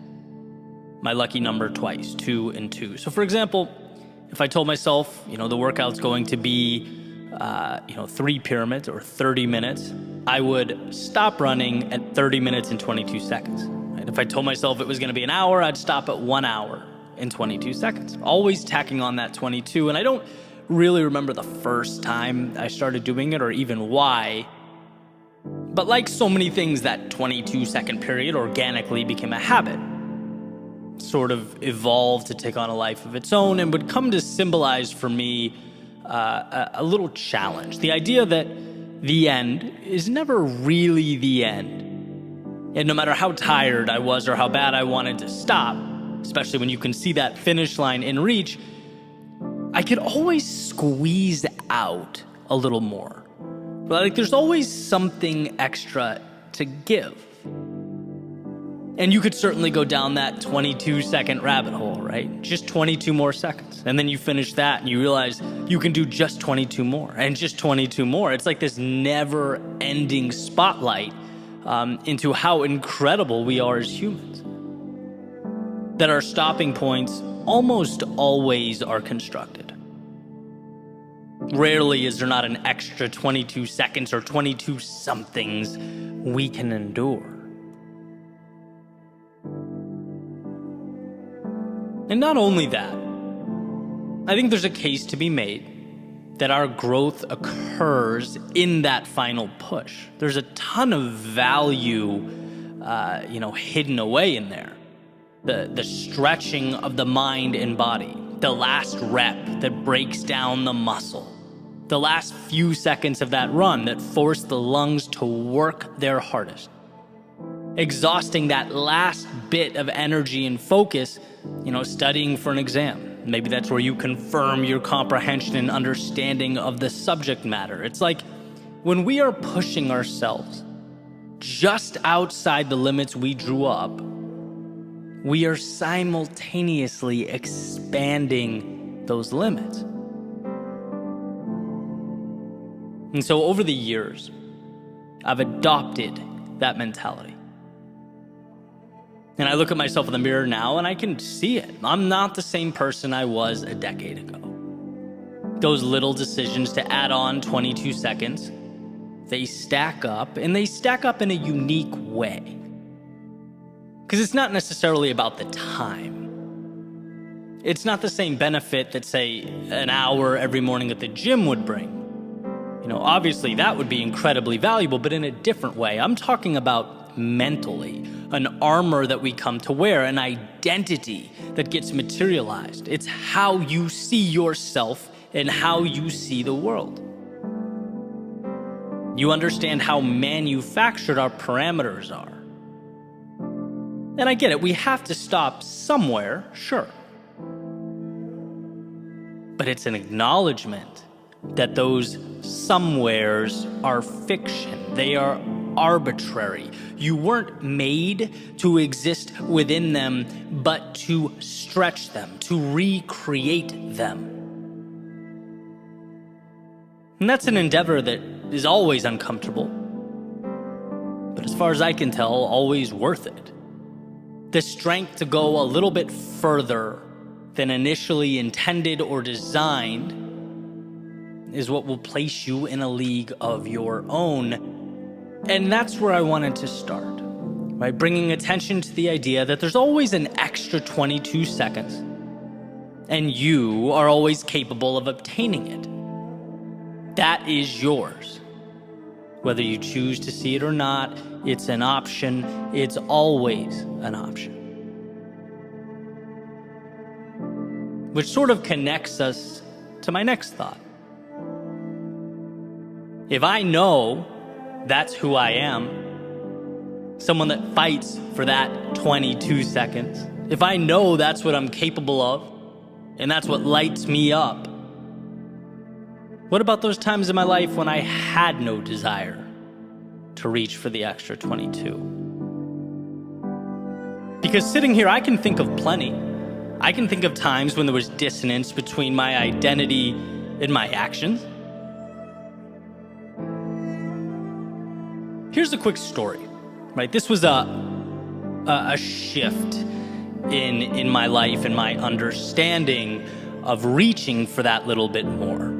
Right, when people ask me about my process, right, what I'm building or where I see myself in X number of years, I tell them I'm playing the long game, right? Like I'll sacrifice some short-term wins now to continue forward with a plan that I believe wholeheartedly will transform from linear to exponential, right? It's like Gary Vee's motto. You're young, you have time. And impact is not about succeeding at 34. It's about flourishing at 45 and 55 and 65 and 75. Like, that's fun to me. That's the exciting game to play. And it's methodical. The challenge is, as you're locked into this big picture plan, you have to pass a lot of shiny objects along the way. A lot of, hey, look at them over there. Maybe I should be doing that too. That worked for her. Will it work for me? Right? Sometimes you forget to trust yourself and stay the course. And so a few years ago, I felt this pressure to pivot, to adjust focus. Right? I'd been, talking with some mentors of mine who were, very successful in their individual fields and passions. And I thought, hey, you know what? It's time for me to start focusing less on the craft and more on monetizing the craft, right? The dinero side of things, which is great and it's healthy, but here's the catch. As long as you're doing it in a way that aligns with who you are. And so a few months go by and I found myself living in this overly sized and priced condo on the beach that I was going to use to impress clients, making products that didn't excite me, talking to people I didn't really want to be talking to, living a life that was not my own. I'd lost myself, right? My love is storytelling. It's capturing life's seemingly overlooked secrets. That's what I get excited about in the morning. That's the value I want to share with the world. And look, money is important. It's necessary. It's freedom. But for me, it can't be about the money or I lose the drive, right? And here's the point I'm making where it all comes together. What I found is that when you're a stranger in your own body, there's almost no incentive to push for that little extra. It's like, who cares about fighting for 22 seconds? I'm so misaligned, I don't even want to be here. right? That is the red flag. That's the indicator that it's time to adjust. Because if I'm someone who wants more, who pursues and acquires more, and I don't feel the urge to do so, it's time to change. And I broke the lease, put everything I had in a car, went on a little 3-month excursion, realigned. Right? If I'm not willing to suffer through that little extra, to go above and beyond, it's not for me. And so that's a big example, but it obviously manifests in smaller ways as well. Yes, you are someone who can and will chase down the beauty in life, who will transform that little extra into something meaningful, but you also have to position yourself and the world around you to make it possible. And when you don't feel that hunger inside, and this is the point you need to understand, it's not you, it's not broken hardware, it's not that you innately lack drive or confidence, it's that you need to rearrange the scenario. You need to find alignment. Because I promise you, if you want something enough, you'll be willing to fight for it, to hurt for it, to break boundaries for it. But you must first make sure that you're pointed at something you want, something that moves you. And here's the part where I remind you of all those things you've already overcome in your life. Of all the times you thought your tank was empty, but you found a way. All the times you were hurting, but kept moving. All the times you were broken, but put yourself back together. We are not told in school or at work how resilient we are. We're not told that we often stop thousands of 22-second periods short. We aren't told that we're living at a 30% capacity, operating at a fraction of our potential. We don't even realize the little miracles we've created along the way. A strong purpose and a willingness to stretch yourself as you pursue it will change your life. And that's not hyperbole, that is fact. If you want what you've never had, then push yourself further than you've ever gone. And we're talking little stressors, expanding one step at a time, until you eventually look over your shoulder and see the miles you've traveled. Until you look at your reflection and see the evolution that has occurred. It was never just 22 seconds. It was a consistent and sustained shot at the walls you placed around yourself for the opportunity to see them crumble.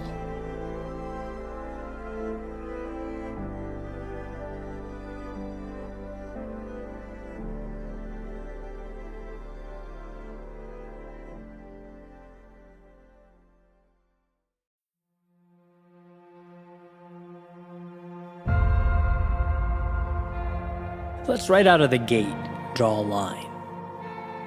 The most important line one can draw, a line of demarcation separating who you were and who you are.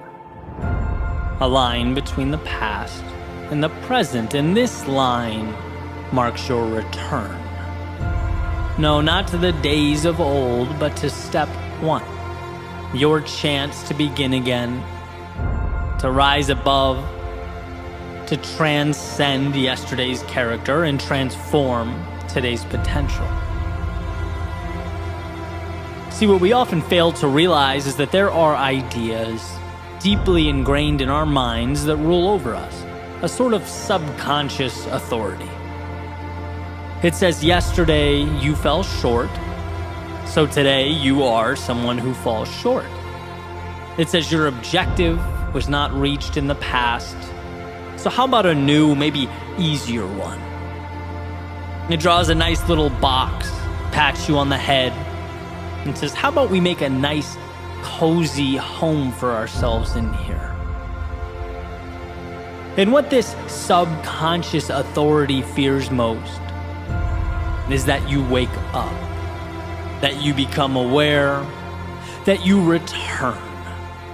Not to the past, but to the power tucked away under all the stories you somewhere along the way decided were real. The second you accept that yesterday is only as relevant as you decide it to be, you unchain yourself. You become unshackled. So return to that place of curiosity, where you're not obligated to perform, but gifted with the journey before you. And that can certainly be hard, right? It was hard for me to look back at my life and distinguish between what I've simply accepted and life's objective truths. I'd taken orders and been obedient for so long. I'd been listening to that subconscious authority for so many years that I had to, in a way, relearn what creativity meant for me. I had to learn not to feel guilty, going on a jog in the middle of the day when the rest of the world was working. I had to learn that my instinct wasn't to explore, but to stop short. I wasn't pushing limits or peering around corners. I wasn't testing the waters or seeking out the hidden opportunities life hides away. No, I was on autopilot. And life, it had called for my return. It's funny how when you reject your potential long enough, the universe seems to tap you on the shoulder. It makes it more and more apparent every day that something greater is within an arm's reach. Backs you into a corner until you have to address the dissonance between who you are and who you've allowed yourself to be. Those orders you've been taking don't align with your best self. And so one must not only create, but in a sense return to their greatness, to accept what they've been running from. You are what you choose to be, and let's face it, it's very easy to choose to be less than we can be. There's a saying that your reality is not destined to be, it is rather what you've chosen to accept. You only get in your life what you allow. And the entirety of this message is about one thing. That light bulb moment, the epiphany, the instant of empowerment that this world can only give you what you ask for. And to not ask, to sit back and observe, makes you a spectator, sitting up in the nosebleeds, watching the activity evolve on the court below. It relinquishes control to powers beyond you, and that's existing. It's not living. So ask. Ask life for the things that lift you up and elevate your existence. The reason a book metaphor works so perfectly in my mind is because when one opens to a blank sheet, they can write about anything. There's no limitation to what can be placed on that paper. And sure, our proclivity may be to continue on the legacy of last novel's cast and characters, but it's by no means required. In fact, with that pen in your hand, you can craft a new world entirely. New places, new things, new relationships and ideas, new obstacles to face and defeat. A blank page can be and mean anything, and so every sunrise, every door you walk through presents in the same sense a blank page. Realize that there's no obligation to perpetuate the past or continue on in the same way you arrived. No, this day is yours. Take hold of that self you've hid away. Find the courage to unshackle yourself from how you were once seen by your friends or your teammates or your co-workers. Level up and understand that you don't owe the world any type of explanation. Remember, you're not here to conform, to obey, to live a life of obedience. No, you're here to poke, to prod, to explore, to follow the nagging curiosity, to embark upon the adventure that is life. When you understand that you are not your past, when you see that the person you were has no control over the person you are in this moment, you are free. So with eyes wide, a beating heart, a head held high, step into that world. Because if you live with conviction, with absolute certainty, that life may not always be easy or intuitive, but it's there for you. When you see not yesterday's constraints, but tomorrow's hope, all roads lead to an evolved existence. It's not about perfect, and it never was. It's about understanding that the past has given you everything you need to break away from its grasp. It has provided the lessons, it has knocked you back, pushed you down, and tested your resolve, all for this moment. This second, the chance to return to the greatness that has been tucked away for too long. Again, no miracles, no rabbits out of hats, just you allowing your greatness to emerge from this step forward because you can, because you have that ability, because it's who you are. So go show the world, but most importantly, show yourself.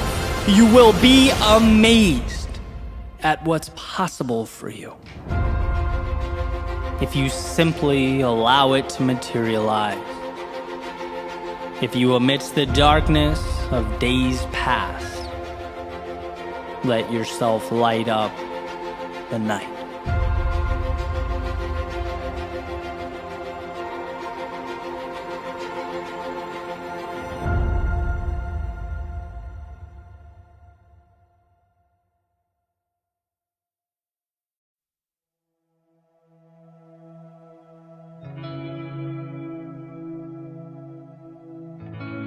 You have to see it before they do.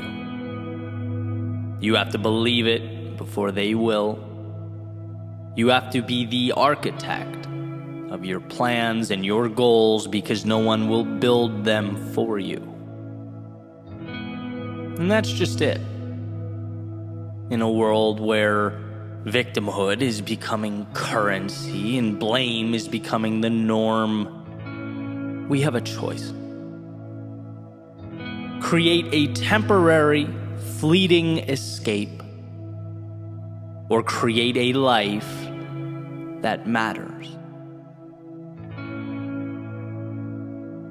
You know how much easier it is to project out at the world? To never have to look in the mirror and address the things you could be doing better? You know how much easier it is to hate him or her or them over there? To make up stories and scenarios about how much different life would be if it wasn't for A, B, and C holding you back? I mean, short term, it's like winning the lottery, right? You don't have to take any accountability. You don't have to have tough conversations with yourself. You don't have to reflect on the painful memories or decisions. No, you can put your feet up, sit back, point at the world, and say, look what they made me do. If only. But here's what's not being said. Every time you point your finger away from your own chest, every time you project blame, you're letting yourself down. Why? Because we only grow when we take accountability. And yeah, accountability can be painful, uncomfortable. But in that discomfort exists the only bridge to a better tomorrow. That's it. Right? You go to the gym, you put your muscles through stress. You break them down so that they can be built back up stronger. Personal responsibility cannot be the muscle we refuse to build. There's too much at stake. It can't be the thing you avoid. Why? Because it's what injects meaning into our lives. I'll never forget, in the 8th grade, and I bet every single person in that class still to this day remembers, my teacher, Mr. Betancourt, walking up to the front of the classroom. He had his hands in a bowl shape and was holding it up to the ceiling.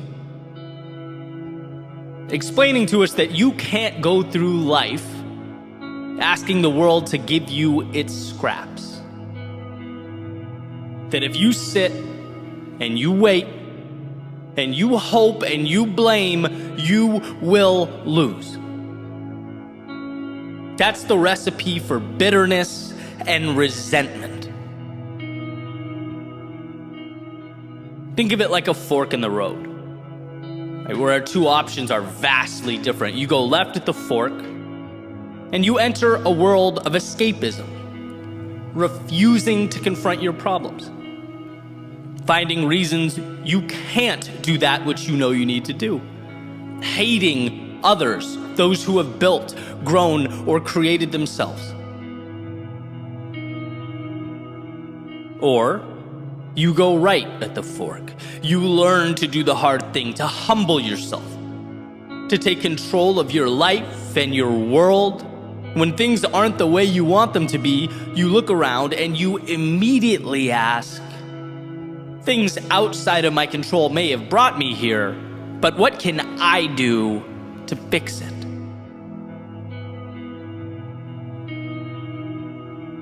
Those of you who have been listening to me for a while, you probably know my favorite articulation of this idea was explained by Will Smith. Basically, he said, look, you can't control where you start. And how true that is, right? Life's not fair. Some people are born into more resources and opportunity. Some people find themselves in social situations that aren't ideal, and that list can go on and on and on, right? Human beings are all different, so there will always be discrepancy. But, and this is Will Smith's point, where you go from here will always be your responsibility. What happens next is all you. You choose whether to complain, shake your fist at the sky, and blame the world around you, or pick the pieces up and move forward. And like I said a minute ago, don't be fooled by the temptation to latch on to that fleeting moment of relief, of running from accountability. The only way to win in the long run is to face your demons. It's that whole saying, when you're riding shotgun, you can dispute the route all you want, but ultimately, it's the driver who's in control. When will you take the wheel in your own life? And sure, the stakes become higher, right? Now it's on you. Now you can get lost. Now you're responsible for the maintenance. Now if you don't end up at the right place, or I don't know, you're late to a destination, it's your fault. But now you can also be the one overseeing the journey. Now it's yours, and that's power. And as our world becomes more and more one of escapism, it's becoming more prevalent, easier to avoid or not fix something but tweet about it. How easy it is to not confront our problems but rather open Instagram, Facebook, TikTok, and mindlessly scroll. How easy it is to leave that message unread and go about our lives, because that's easier than saying what needs to be said. Strength is being the one amidst all this escapism and avoidance to confront what must be confronted. Whether it's an interaction with someone else or that hard conversation with yourself, a personal change that must take place. Life is such a gift, it's such an opportunity. But we have to move through it with our eyes open. We have to see things that matter and gravitate towards truths that will shape us. Like Mr. B said over 20 years ago now, we can't ever fall into the mentality of holding our hands up to the sky and asking life to give us anything. We can't only point at ourselves when things go the way we want them to go. No, let's be about accountability, empowerment, understanding that if I don't like what's around me, the transformation starts now, and it starts with me. I wasn't perfect, I never will be, but I can learn. I can evolve, and most importantly, I have everything I need to make that happen. It's all awareness. Right? The victimhood idea is a wolf in sheep's clothing, and I know that may seem harsh, maybe even lacking empathy. But dropping that narrative was truly the best thing I've done in my life, and I know countless others who would say the same. You can't be both a perpetual victim and be in control. No, life is tough. It knocks us down, and at times it brings us to our knees. But this is a reminder that you cannot stay there. It's a reminder that those who contributed to the situation are now minor detail and background noise. It's a reminder that the path forward is about you. It's about you pushing all that aside and asking yourself, what's required to move in the direction that I most want to go? Because you are that powerful. You are strong enough to make that move. And there will be a point where you look around you and the circumstances have changed. The people are different. The environment is different. You're different. And you'll smile at yourself knowing it's not because of what the world provided. It's not because of what anyone gave you. It's not because of what people out there did or didn't do. No, it's because when you were at your lowest, when life was presenting curveball after curveball, when you looked around and maybe even thought to yourself, there's no way forward here, you found a way to get up and create something new.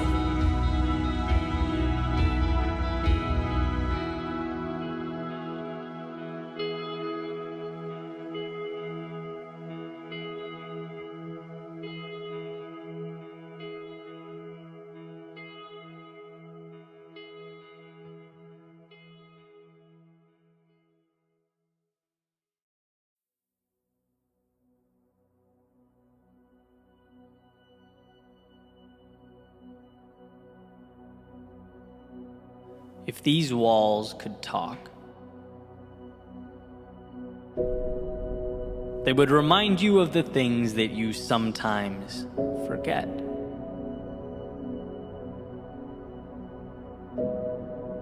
Yeah, those elusive things you tend to walk right by. It's not that you've chosen to ignore them, it's that, well, people are complex. And we have a tendency to skip over some important things as we remain fixated on our problems, our perceived inadequacies, that finicky negativity bias. The one that states, if you went to a restaurant 100 times, had 99 incredible experiences, but something went wrong on the 100th, well, that restaurant would forever be known to you as the place where things go wrong. We are wired not to see the good, but to identify and avoid the bad. And if these walls could talk, they would unveil to you the brilliance that exists slightly out of frame. They would suggest you look over your shoulder and take a peek at how far you've come, because, my friend, you've come a long, long way. It's funny how slow progress moves. It's interesting how our lowest moments force us outside of ourselves, push us to step into those shoes we didn't know were sitting in the closet, unworn, waiting for the day we'd take on that new role, waiting on you to see that who you were yesterday is not correlated to who you can be today. And if these walls could talk, they'd fill you in on a very important statistic. They'd tell you that you've stood face to face with some of the biggest curveballs life can throw. You took on struggle and hardship that rocked you to your core, and as you stand here now, your success rate through all that comes in at, well, 100%. You are literally undefeated in your ability to move through adversity. And every time you did, whether you knew it or not, you walked into that closet and put on a new pair of shoes. You became something new. Sometimes progress is so slow that it feels like pain and it looks like stagnation, but it is anything but. And if these walls could talk, they would remind you of that truth. They would beg you to see what you've become, who you are. If these walls could talk, they would remind you of life's ever-changing, transformative nature. All the times they witnessed you upset about people and things coming and going, as you tried to hold on to that which perhaps no longer served you, wishing you could make permanent those things that were just meant to be transitory, shooting stars across the sky of your life. But something doesn't need to be forever to be meaningful. And thank God, because nothing is forever. And as we make our way into that vast unknown, we have a choice. We can live in the shadow of a particular moment in time, or we can cherish the value that those moments offered to us. They gave you just enough to take a new step forward, and sometimes a new step in that direction that's calling you is the difference between nothing and everything. So if these walls could talk, they would tell you to keep your head up and be thankful for those shooting stars in your life, for they made you who you are. And the path forward would be impossible without them. If these walls could talk, they would ask you about those times you came home, sat down in your room, and wondered how you could ever be enough. They'd call attention to that seemingly non-stop battle with imposter syndrome. They'd ask when you will feel like you've learned, seen, or traveled enough to gain some semblance of authority in your own life. They'd wonder when you'll give yourself permission to be that. You've come so far, endured so much. You're not the same person you were a year ago. Now, if you could just stretch a little further, if you could just extend a little higher, if you could see all the new shoes you've worn and the shooting stars you've collected along the way, you would know that you are designed to overcome. External pressures, obligations, criticism, none of it matters. This is between you and yourself, and if these walls could talk, they would ask you when you'll see what they see. The brilliance, the magnitude of your potential. When will you be you? Marcus Aurelius wrote, "Remember how long you've been putting this off, how many extensions the gods gave you and you didn't use them. There is a limit to the time assigned to you, and if you don't use it to free yourself, it will be gone and never return." See, today is precious because it is the only one you get. Each second unique in its own way, a measurement of opportunity represented by a single tick from the watch you're wearing. And if these walls could talk, they would tell you that they've seen people come and go, that you aren't the first and you most definitely won't be the last. And every single soul that stepped inside wished they'd found that courage a little sooner. Wished they'd looked back a little earlier. Wished they'd found the inspiration amidst the chaos and turbulence of their day-to-day lives. And if these walls could talk, they'd hope that maybe this would be it for you, the next step in your evolution. And what's most incredible is that you get there not by becoming something you've not yet become, No, in this moment, it's about noticing who you already are.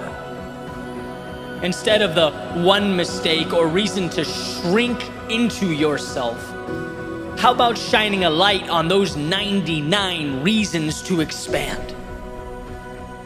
When it hurts, know that it's hurt worse and you've persevered. When you experience loss, know that it's not about what's gone, but what you now have and will keep with you forever. And most importantly, know that you can always step into a new pair of shoes.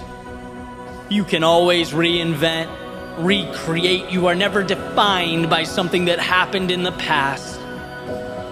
The wake of the boat does not drive the boat. And so with this in mind, chart your course to new horizons. Understand that the map you need has nothing to do with externalities, but rather the solutions that already exist within you. So take a second and peer back over your shoulder. Look at that you in the past standing at the bank of a river, hoping, praying for help, a lift, for some technology to get you across. Knowing, as you stand here now, that you have traversed oceans. Look, the context changes, and yes, it will always change, but your ability to endure, it does only one thing: it multiplies.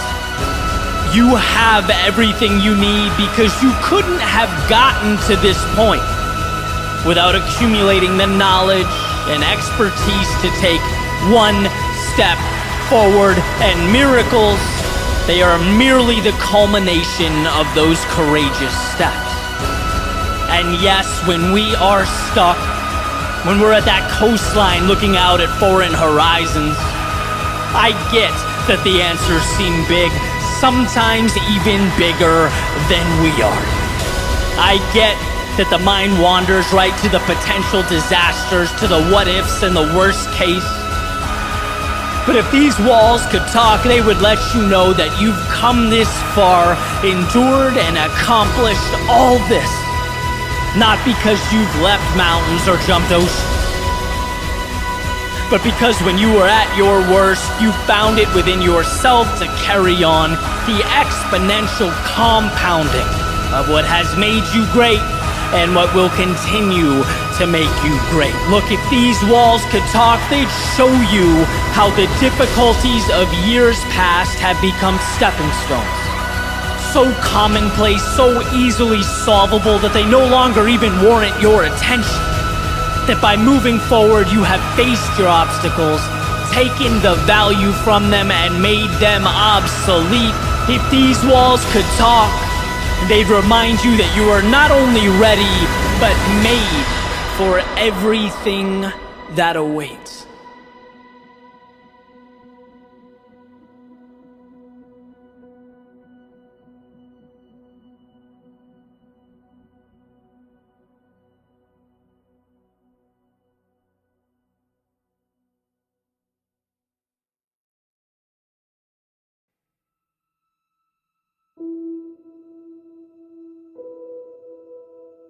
In a way, our eyes are liars.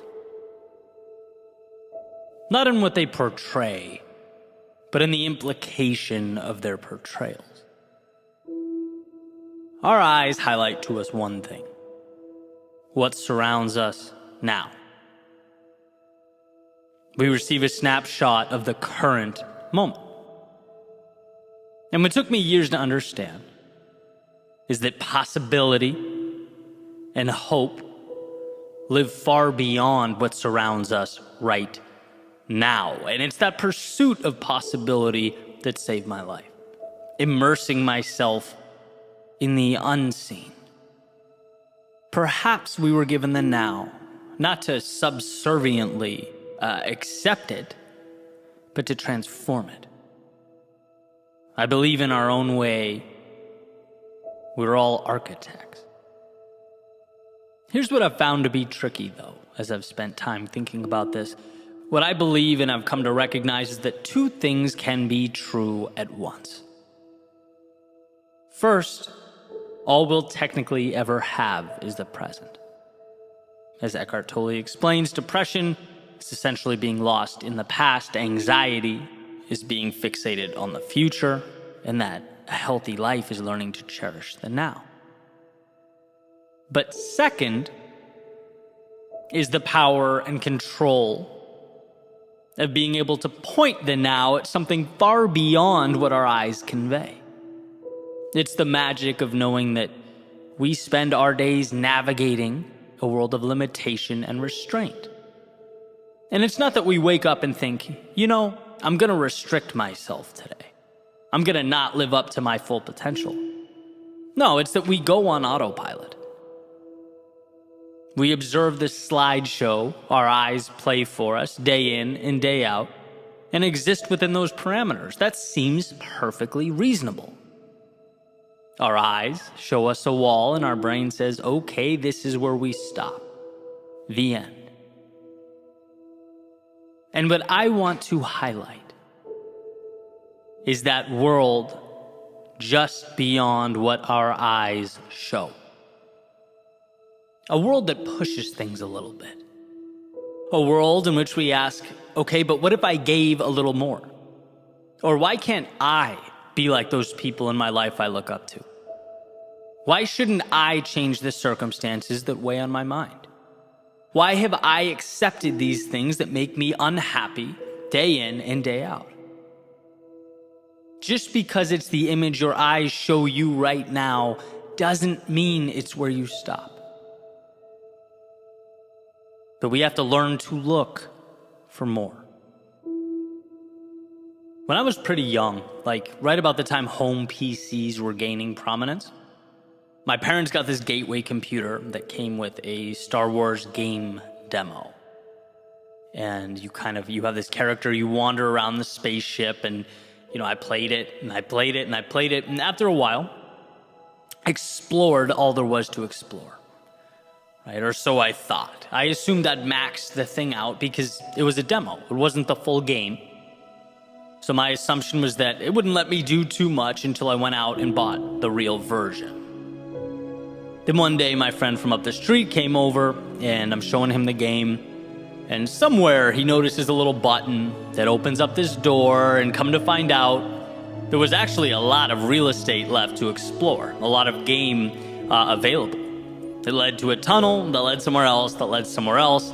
And sure, I felt like a clown for not realizing that I was needlessly wandering in circles, but at the same time was excited about this new world.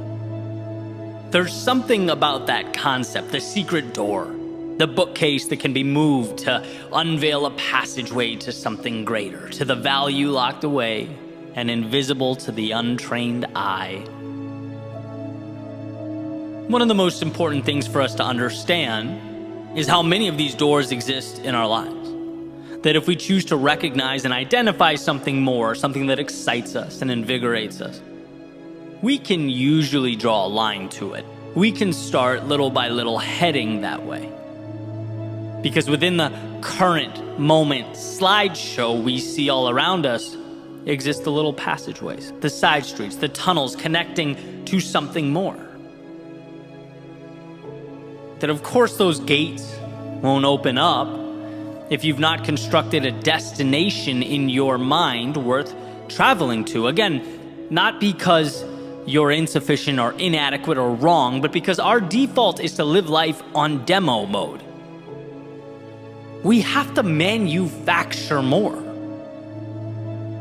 Build a higher platform, and then climb up to it using ropes and ladders that we already walk by every day without thinking twice.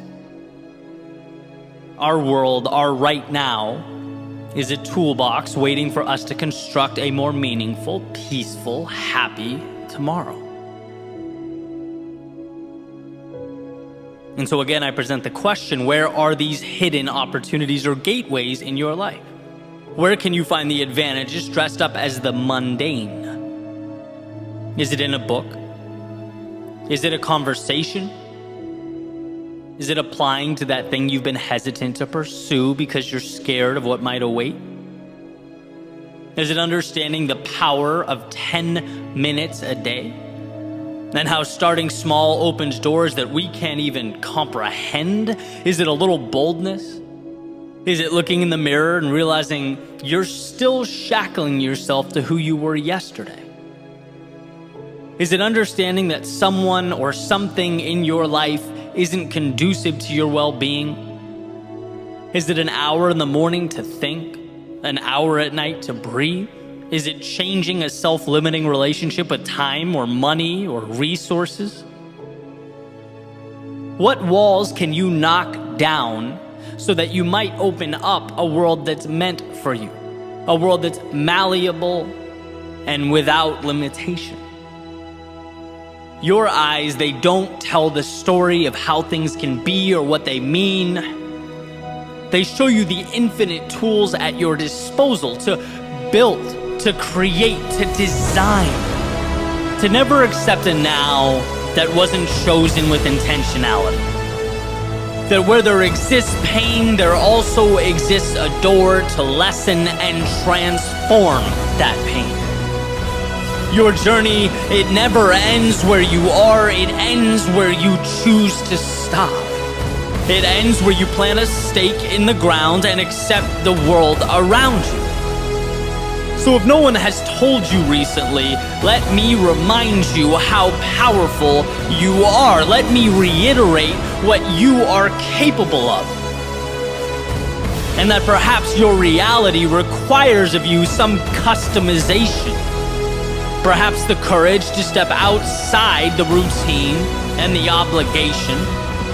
And as the architect you are, build something beautiful, meaningful, something incredible to stand on. To recognize the distinction between what is and what can be, the second one understands that they are walking by the very solutions they need. That to remain in a state of discontent is simply an indifference to the resources around them. Remember this. What you see, your eyes don't provide an end state, but a path to the next chapter. A chisel to little by little evolve. As someone recently reminded me, Mark Twain's quote, "Logic will get you from point A to point B, but imagination will take you everywhere." Why? Because so much exists beyond the parameters of everyday life. It's about mapping new paths with new points and new rules. Because some exist and some live. Some comply and some create. Some see what is around them, and some ask, what can I build with what is around me? So build. Towers that touch the sky, bridges that connect the earth. Build like this is a game, and the only way to lose is to stop yourself from experiencing all it has to offer. Build like there's a world far beyond your front door. Because if you do, that's exactly where you'll find yourself.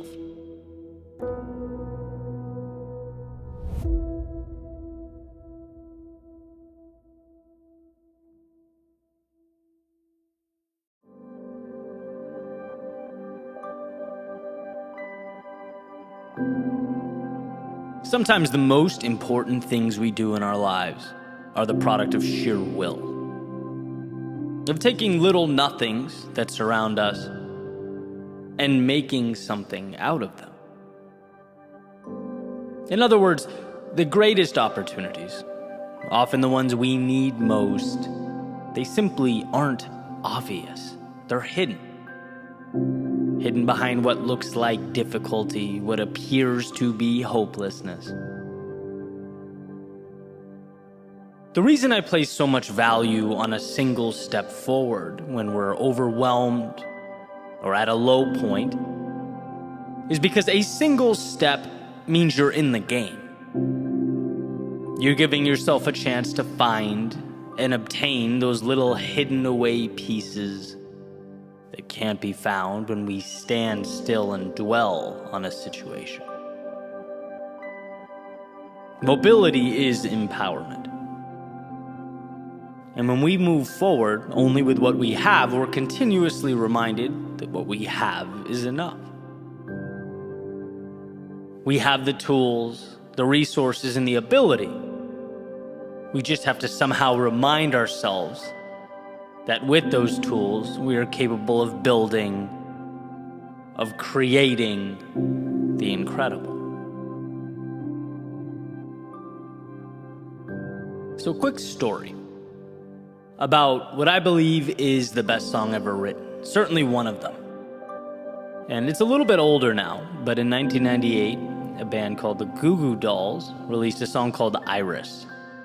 And that song changed my life. It was the first album I bought. It introduced me to music. I listened to it, probably thousands of times. And even 24 years later, it gives me chills listening to it.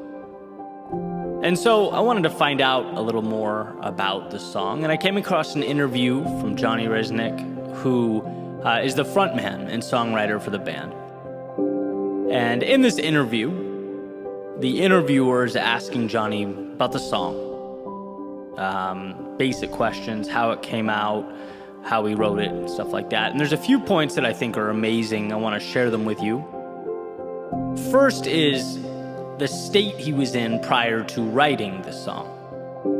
He just came out of a divorce, personal life sort of in shambles, coming off of a bad record deal where the label from his previous album had done what record labels are notorious for, and ended up keeping the vast majority of the revenue.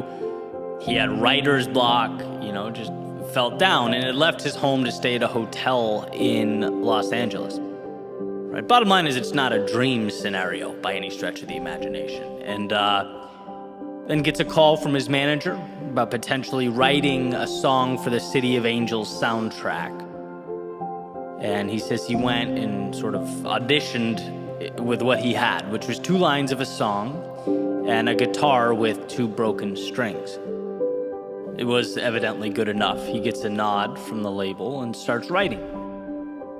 And the verses, according to Johnny in the interview, they align perfectly with the movie, right? It's an angel willing to give up anything, even his immortality, to be human so he could be with this girl, right? And it's this deep dive into, what it is to love someone so much that you give up everything for them.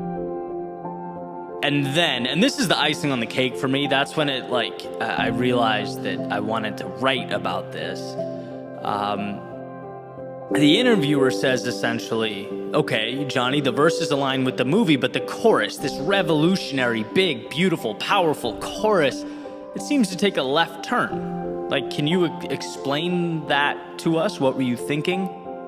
And he just kind of pauses blankly for a second. And I'm thinking, no, don't you dare say what I know you're about to say. And sure enough, he does. He basically shrugs and goes, I don't know, the words just kind of worked.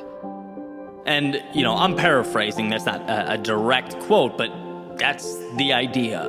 One of the deepest, most powerful, beautiful songs I've ever heard is Patchwork, right? Even the song title, he says, was named after a country singer on the cover of a magazine laying next to him, Iris.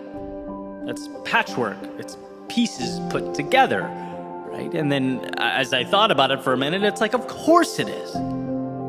How perfect, how absolutely perfect. The whole thing is an assembly and construction, a metaphor for the human spirit. Conceived when its author was down and out, right? Taking L after L, called to present an idea, didn't have some crazy budget or equipment to pitch this song. Nope. Moved forward only with what he had in the moment. And that was enough.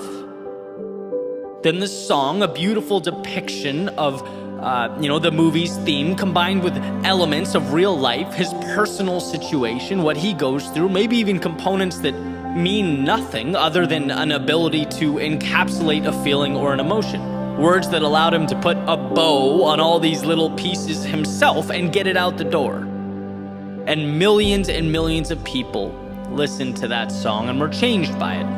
Not because of what it meant to Johnny, but because it gave them a chance to take it and fit their own worlds and struggles into those same lines. It became a vehicle to inspire others to push forward, to find things in themselves they didn't know were there. This has become one of my favorite metaphors for finding the hero buried deep within yourself. Changing your life, changing your world, changing the world around you, the lives of others, can truly be, and in fact often is, the result of just moving forward with what you have, right? Realizing that even when the mountain seems too tall to climb, there is a way. We just require that mental shift. Listen to this question, right? Because I used to ask myself all the time, is this possible? Can this be done? Well, then that becomes the question that I focused on. And everything that occurred around me became evidence that would either support or invalidate that possibility. The second I came up against an inevitable barrier, I'd think, maybe this is telling me the answer is no. Right? Life will always be evidence for or against the questions that you choose to ask, which is why it's so important that you're asking the right questions. Because the second you change that question to, look, I know this can be done, but how will I do it? You start looking at life as a puzzle that must be solved. That same obstacle that was once interpreted as a stop sign is now merely an indicator that the path exists, just perhaps somewhere else. You've extended the pursuit. You've given yourself permission to keep looking. And it's because of these self-created expeditions that we find more in ourselves. You know, things won't always go perfectly, but when you look at those imperfections through the right lens, you see that this isn't about you. It's about that particular door being locked. All you have to do is believe in yourself enough to move to the next one, to continue knocking until you find a door that opens, until you find that bridge to whatever comes next. And that's why I love that story about Iris, why I wanted to share it today. It's crafted during times far from ideal, with resources far from abundant, with words far from perfect or related or self-explanatory. But you end up on the other side with this masterpiece, this song that certainly changed my life and definitely impacted many others. And it's like we have to realize when we're sitting on the edge of the bed, you know, maybe it's not divorce or writer's block, but whatever it is holding you back, that's not the end. It's your reason to keep going, to begin again. You don't have to know how things will be, but you do have to know how they won't be. They won't be like this because you won't let them stay this way. And maybe it's not 2 written lines and a broken guitar. Maybe it's moving forward when your strength is not at a 10 out of 10. When you don't really have that spark. Or you're longing for some resources, some finances, wondering where they'll come from. But pushing forward one little step at a time until things start making sense. And maybe it's not a combining and restructuring of song lyrics, using your personal experiences to fill the gaps on the paper before you. But it's trusting that your own story will ultimately tell itself if you don't put the pen down. That the heroes will rise, the villains will fall, and the adventure will continue on. After all, that's what life is. One giant adventure, testing us, pushing us, and transforming us when we're at our lows, while reminding us during the good times why we're lucky to have been gifted that same adversity we once looked at with contempt. Why we're lucky that when everything's made to be broken, as the lyrics suggest, we get to make something imperfectly beautiful with the pieces.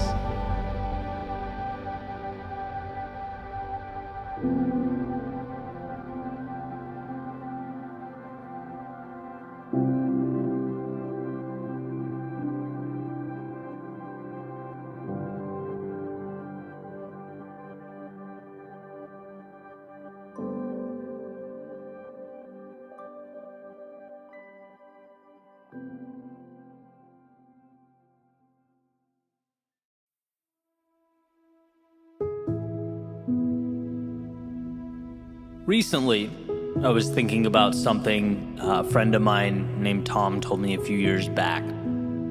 He owns a company in Oklahoma City and was telling me about how someone he'd hired essentially stole from him. And the first question that came to my mind as he was telling the story was, okay, what are you going to do about it? And I asked him the question, and he was kind of quiet for a second, and then asked in his southern accent, Eddie, if a snake bites you, are you going to chase it into the woods to get your revenge? Or are you going to get the medical attention required to save yourself? Basically, are you going to focus on the past? Or on what to do from here forward, right? Basically, he cut ties with the person, but had moved on. Was already thinking about next steps that were best for him, his family, and his business. And I can tell you, since hearing that, it's become an incredibly valuable idea in my life. Especially as you realize that there will never be a shortage of problems. You do what you can to avoid them. You try to steer clear when possible, but adversity will always be a factor. It's about knowing that and stepping into it regardless. It's something that's always intertwined in our development, and I find value in asking myself, is this action I'm about to take conducive to my growth and my happiness, or am I just chasing snakes? Does this just feel good in the short term because I'm angry or I've been wronged or something along those lines? Especially since most harm inflicted on others derive from incompetence, not malice, and I truly believe that. I think very frequently we attribute sinister motives to others when 99% of the time it's, sheer stupidity. It's imperfect humans trying to navigate an often complex world. We make mistakes. Now, I'm not suggesting you don't stand up for yourself when you've been wronged or slighted. Of course you should. But the magic is in not personalizing the situation. Right? Possessing the emotional IQ to understand, hey, look, it's not about me, but whether I can salvage the situation from here. And that depends solely on how I choose to look at it. Emerson wrote, people do not seem to realize that their opinion of the world is also a confession of their character. And what a powerful point. The flexibility and the leeway available to us when it comes to making sense of the world speaks to not how the world is, but how the onlooker thinks and interprets. Depersonalizing the situation is one of the greatest superpowers at our disposal. When you're angry and accusatory, you will, as Tom put it, end up chasing snakes. You'll end up breaking things that will need to be rebuilt and uttering words you'll wish you'd never spoken. But the 5 seconds required to pause, to collect yourself, and realize that you're in control is everything. The ability to see the person, the situation, or the world not as an adversary stacked against you, but as an inevitable challenge that must be managed. So how will you choose to manage it? How will you choose to arrange the pieces?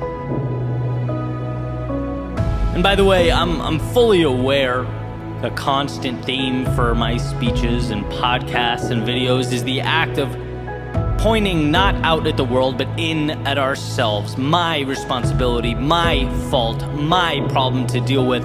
I understand just how heavy that is, how hard that can be. Especially when deflecting blame often feels like it would just be a tremendous weight off of our shoulders, when revenge feels like the easy, intuitive move.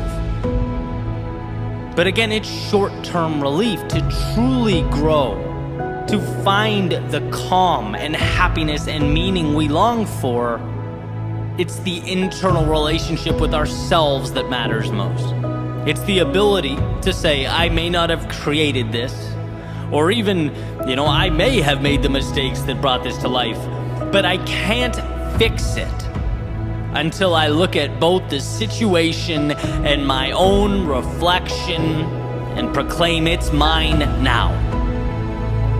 Let the past be the past. Now it's me and the present. And as far as I'm concerned, the present and opportunity, they are always one in the same, so long as we choose to see it that way. It's not what you look at, it's what you see over and over and over again. Is it happening to you or for you? Is it a problem or an opportunity, a setback or a chance to reset? I want to bring to light a story, one that I've told before, but it's so perfectly representative of the conversation. Jim Rohn talking about two brothers in an abusive household, alcoholic father, terrible childhoods. They grow up and both of the sons have families of their own. One is the exact same as his father. He's abusive and he's angry. And the other one is a great father. He's kind, he's loving, he's supportive. And when asked why, the abusive brother replies, "Look at my childhood, right? How could you blame me for this?" The other brother, when asked, responds, "Look at my childhood, right? How could I let myself treat my family the same way?" And in a way, one spent his life chasing snakes, bitter, resentful. The other one asked, "Well, that was terrible, but what can I do to right the wrong?" One personalized it, the other used it as a lever or stepping stone. And this is, of course, a simplification, but I believe every struggle we face in our lives at its core contains some element of this choice. From the little things to the big things, where do I go from here? It's mine now, and I can choose whether to make it better or worse. Chase the snake into the woods or march forward to find the value and right the ship. Remember that when it's hardest, when you least want to. Remember that the present contains every single thing you need to begin a journey to recovery, to growth, to contentment and meaning. You, on your end, though, need to be willing to slow down the moment. Need to be willing to collect yourself and give yourself permission to take that necessary and appropriate step.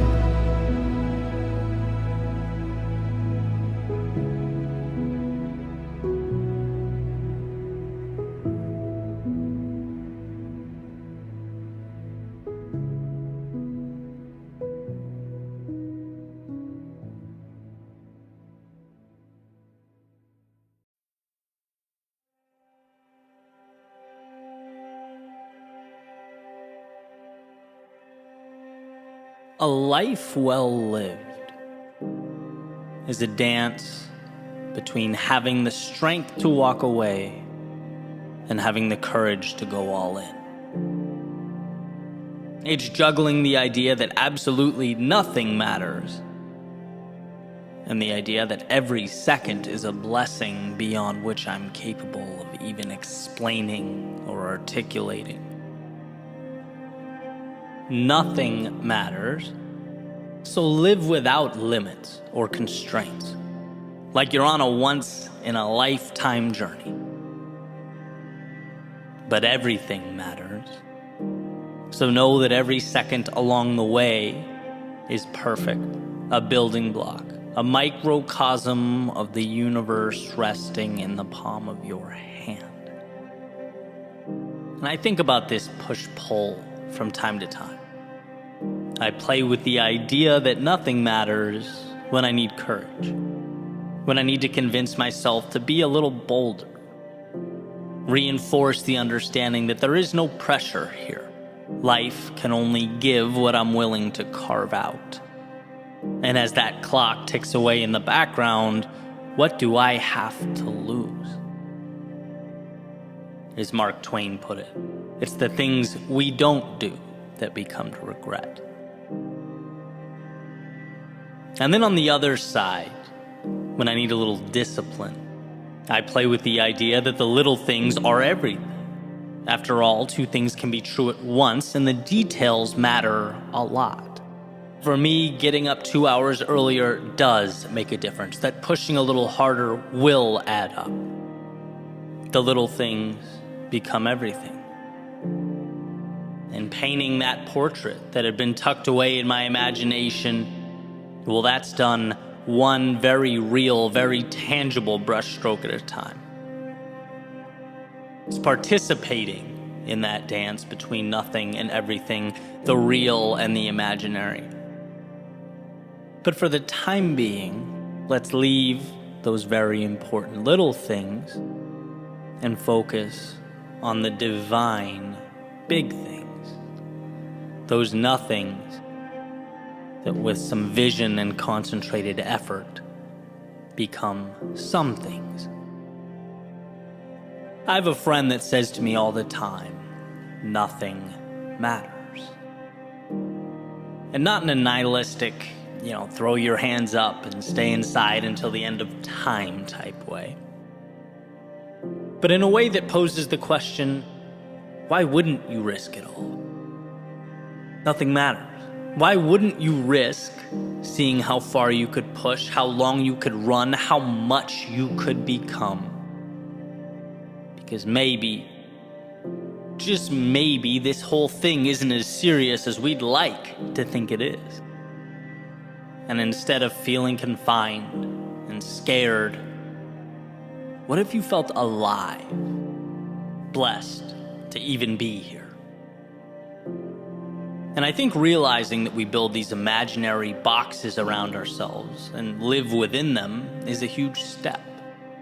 That awareness that we spend so much time reaching out for things that will save us, when in reality we simply need to set ourselves free. We need to open the gates, build bridges to the infinite opportunity that surrounds us.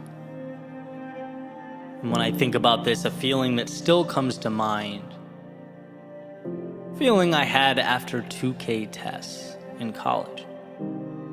Those of you that have been on the rowing machines, I'm sure you get it. But if not, picture a feeling similar to an all-out sprint for roughly 6 or 7 minutes, depending on when you cross the line. And when it was over, after I'd finished picking myself up, I would just sit in the hallway, cherish the feeling of being done. Right after pushing my body to its maximum, I'd appreciate the nothingness, the same nothingness that I'd never pay attention to at all otherwise. But in that moment, it was everything. What a gift. As you regain your composure, as your heart rate comes back down to earth, to just be still. And I still love that feeling after physical exertion, the reminder to just be thankful for a moment of serenity, a reminder that life can and will inflict upon us these periods of absolute chaos, of turbulence.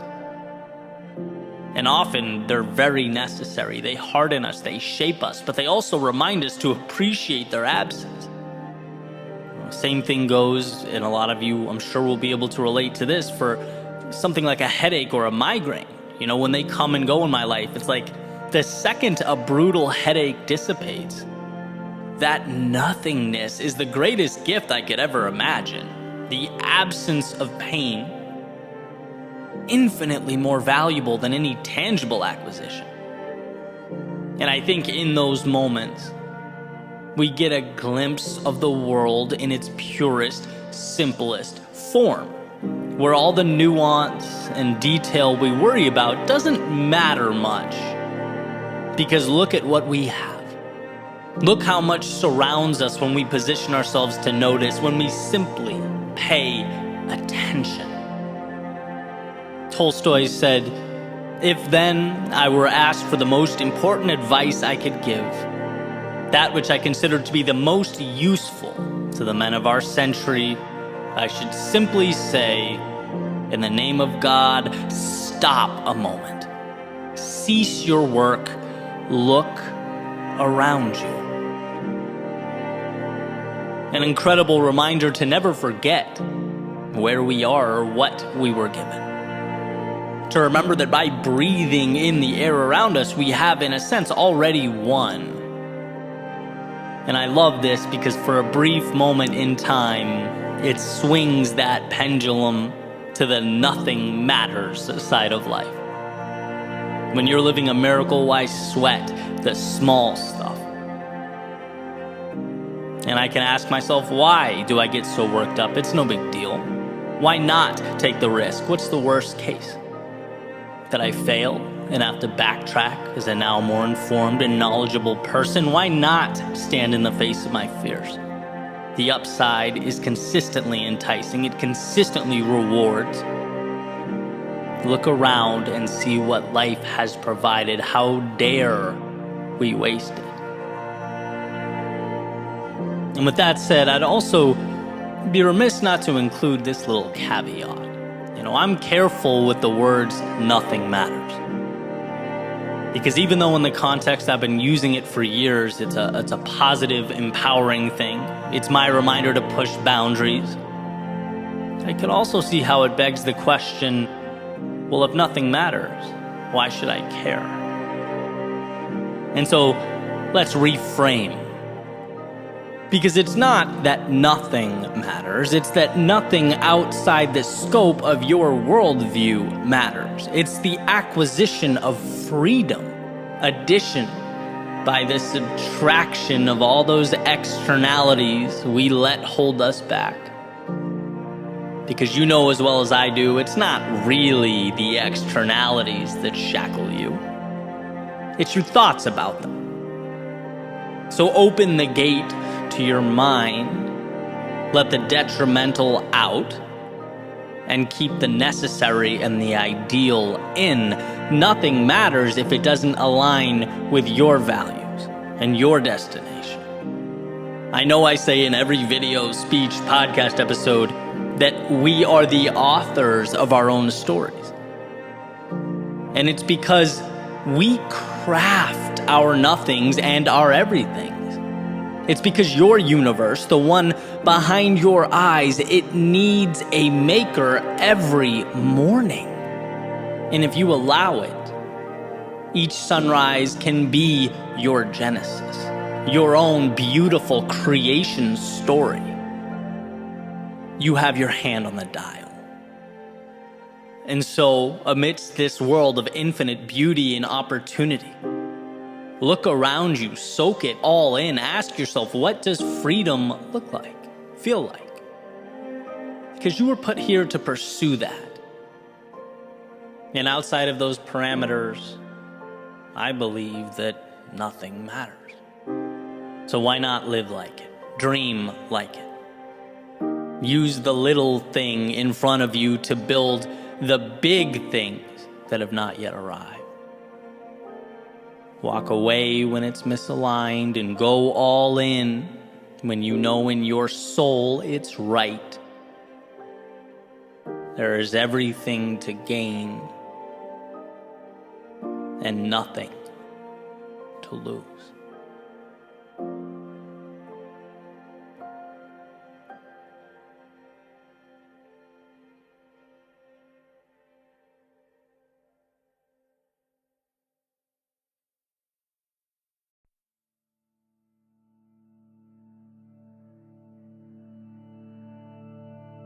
I woke up, put my coffee on the desk, opened my laptop, stared at a blank screen, and a little button popped up in the top right corner. Check for updates. Nope. Ask me again later. Why? Why not now? I don't know. I don't necessarily care about the improvements. I guess it's just inconvenient. It can wait. And that's kind of it. Let's face it, the laptop doesn't matter. The update in this scenario is not important. But bear with me, because I think what it stands for, and when you apply it to the big picture, does matter. Our proclivity to take less because less is convenient.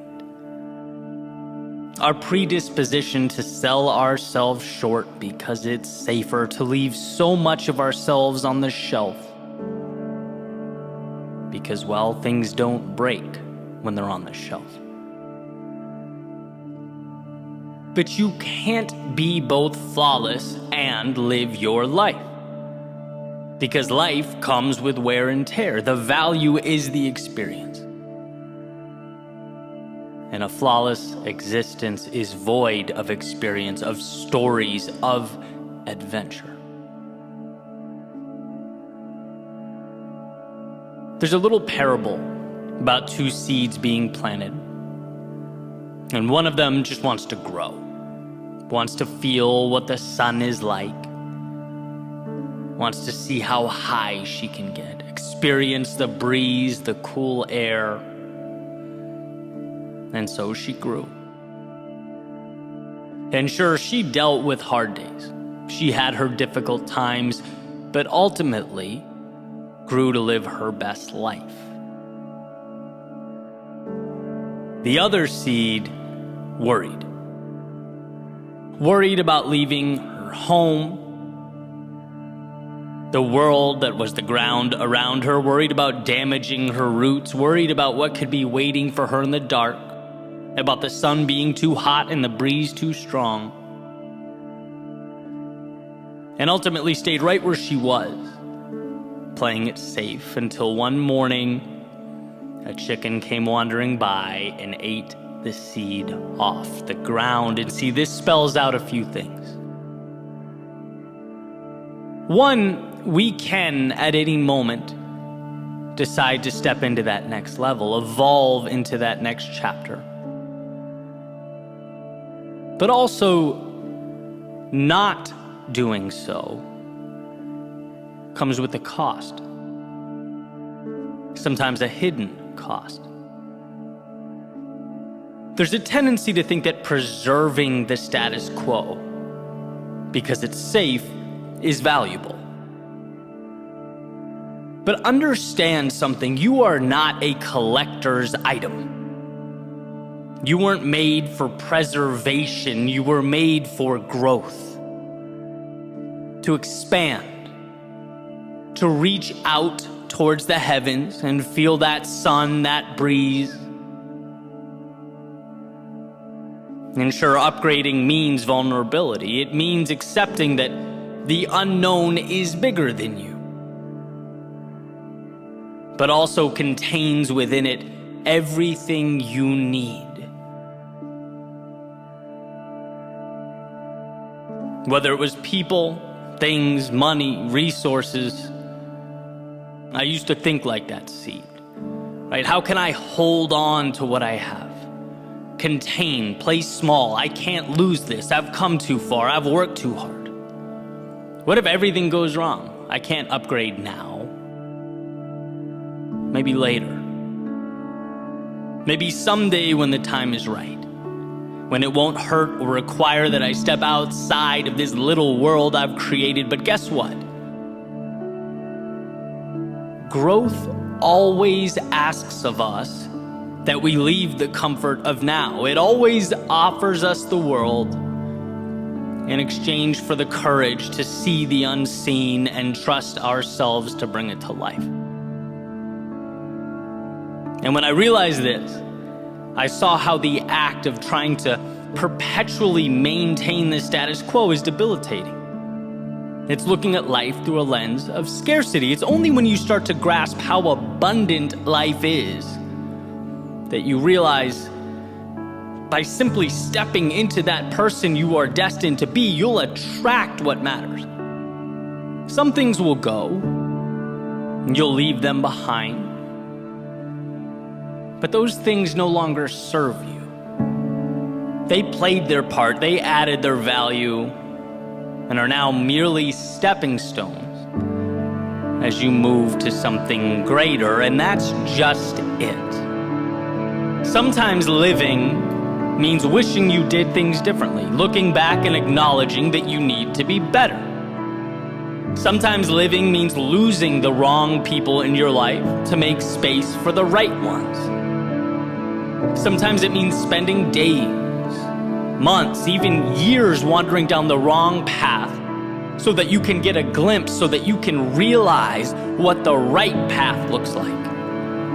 Sometimes it means no reward, no validation until that compounding finally takes place. Finally, you see just how powerful those small steps were and will always be. It means seeing yourself as the person you know you can be. Maybe not necessarily the one you are today, but betting on yourself when no one else would. There's an idea that people are neither good nor evil, but they have both within them.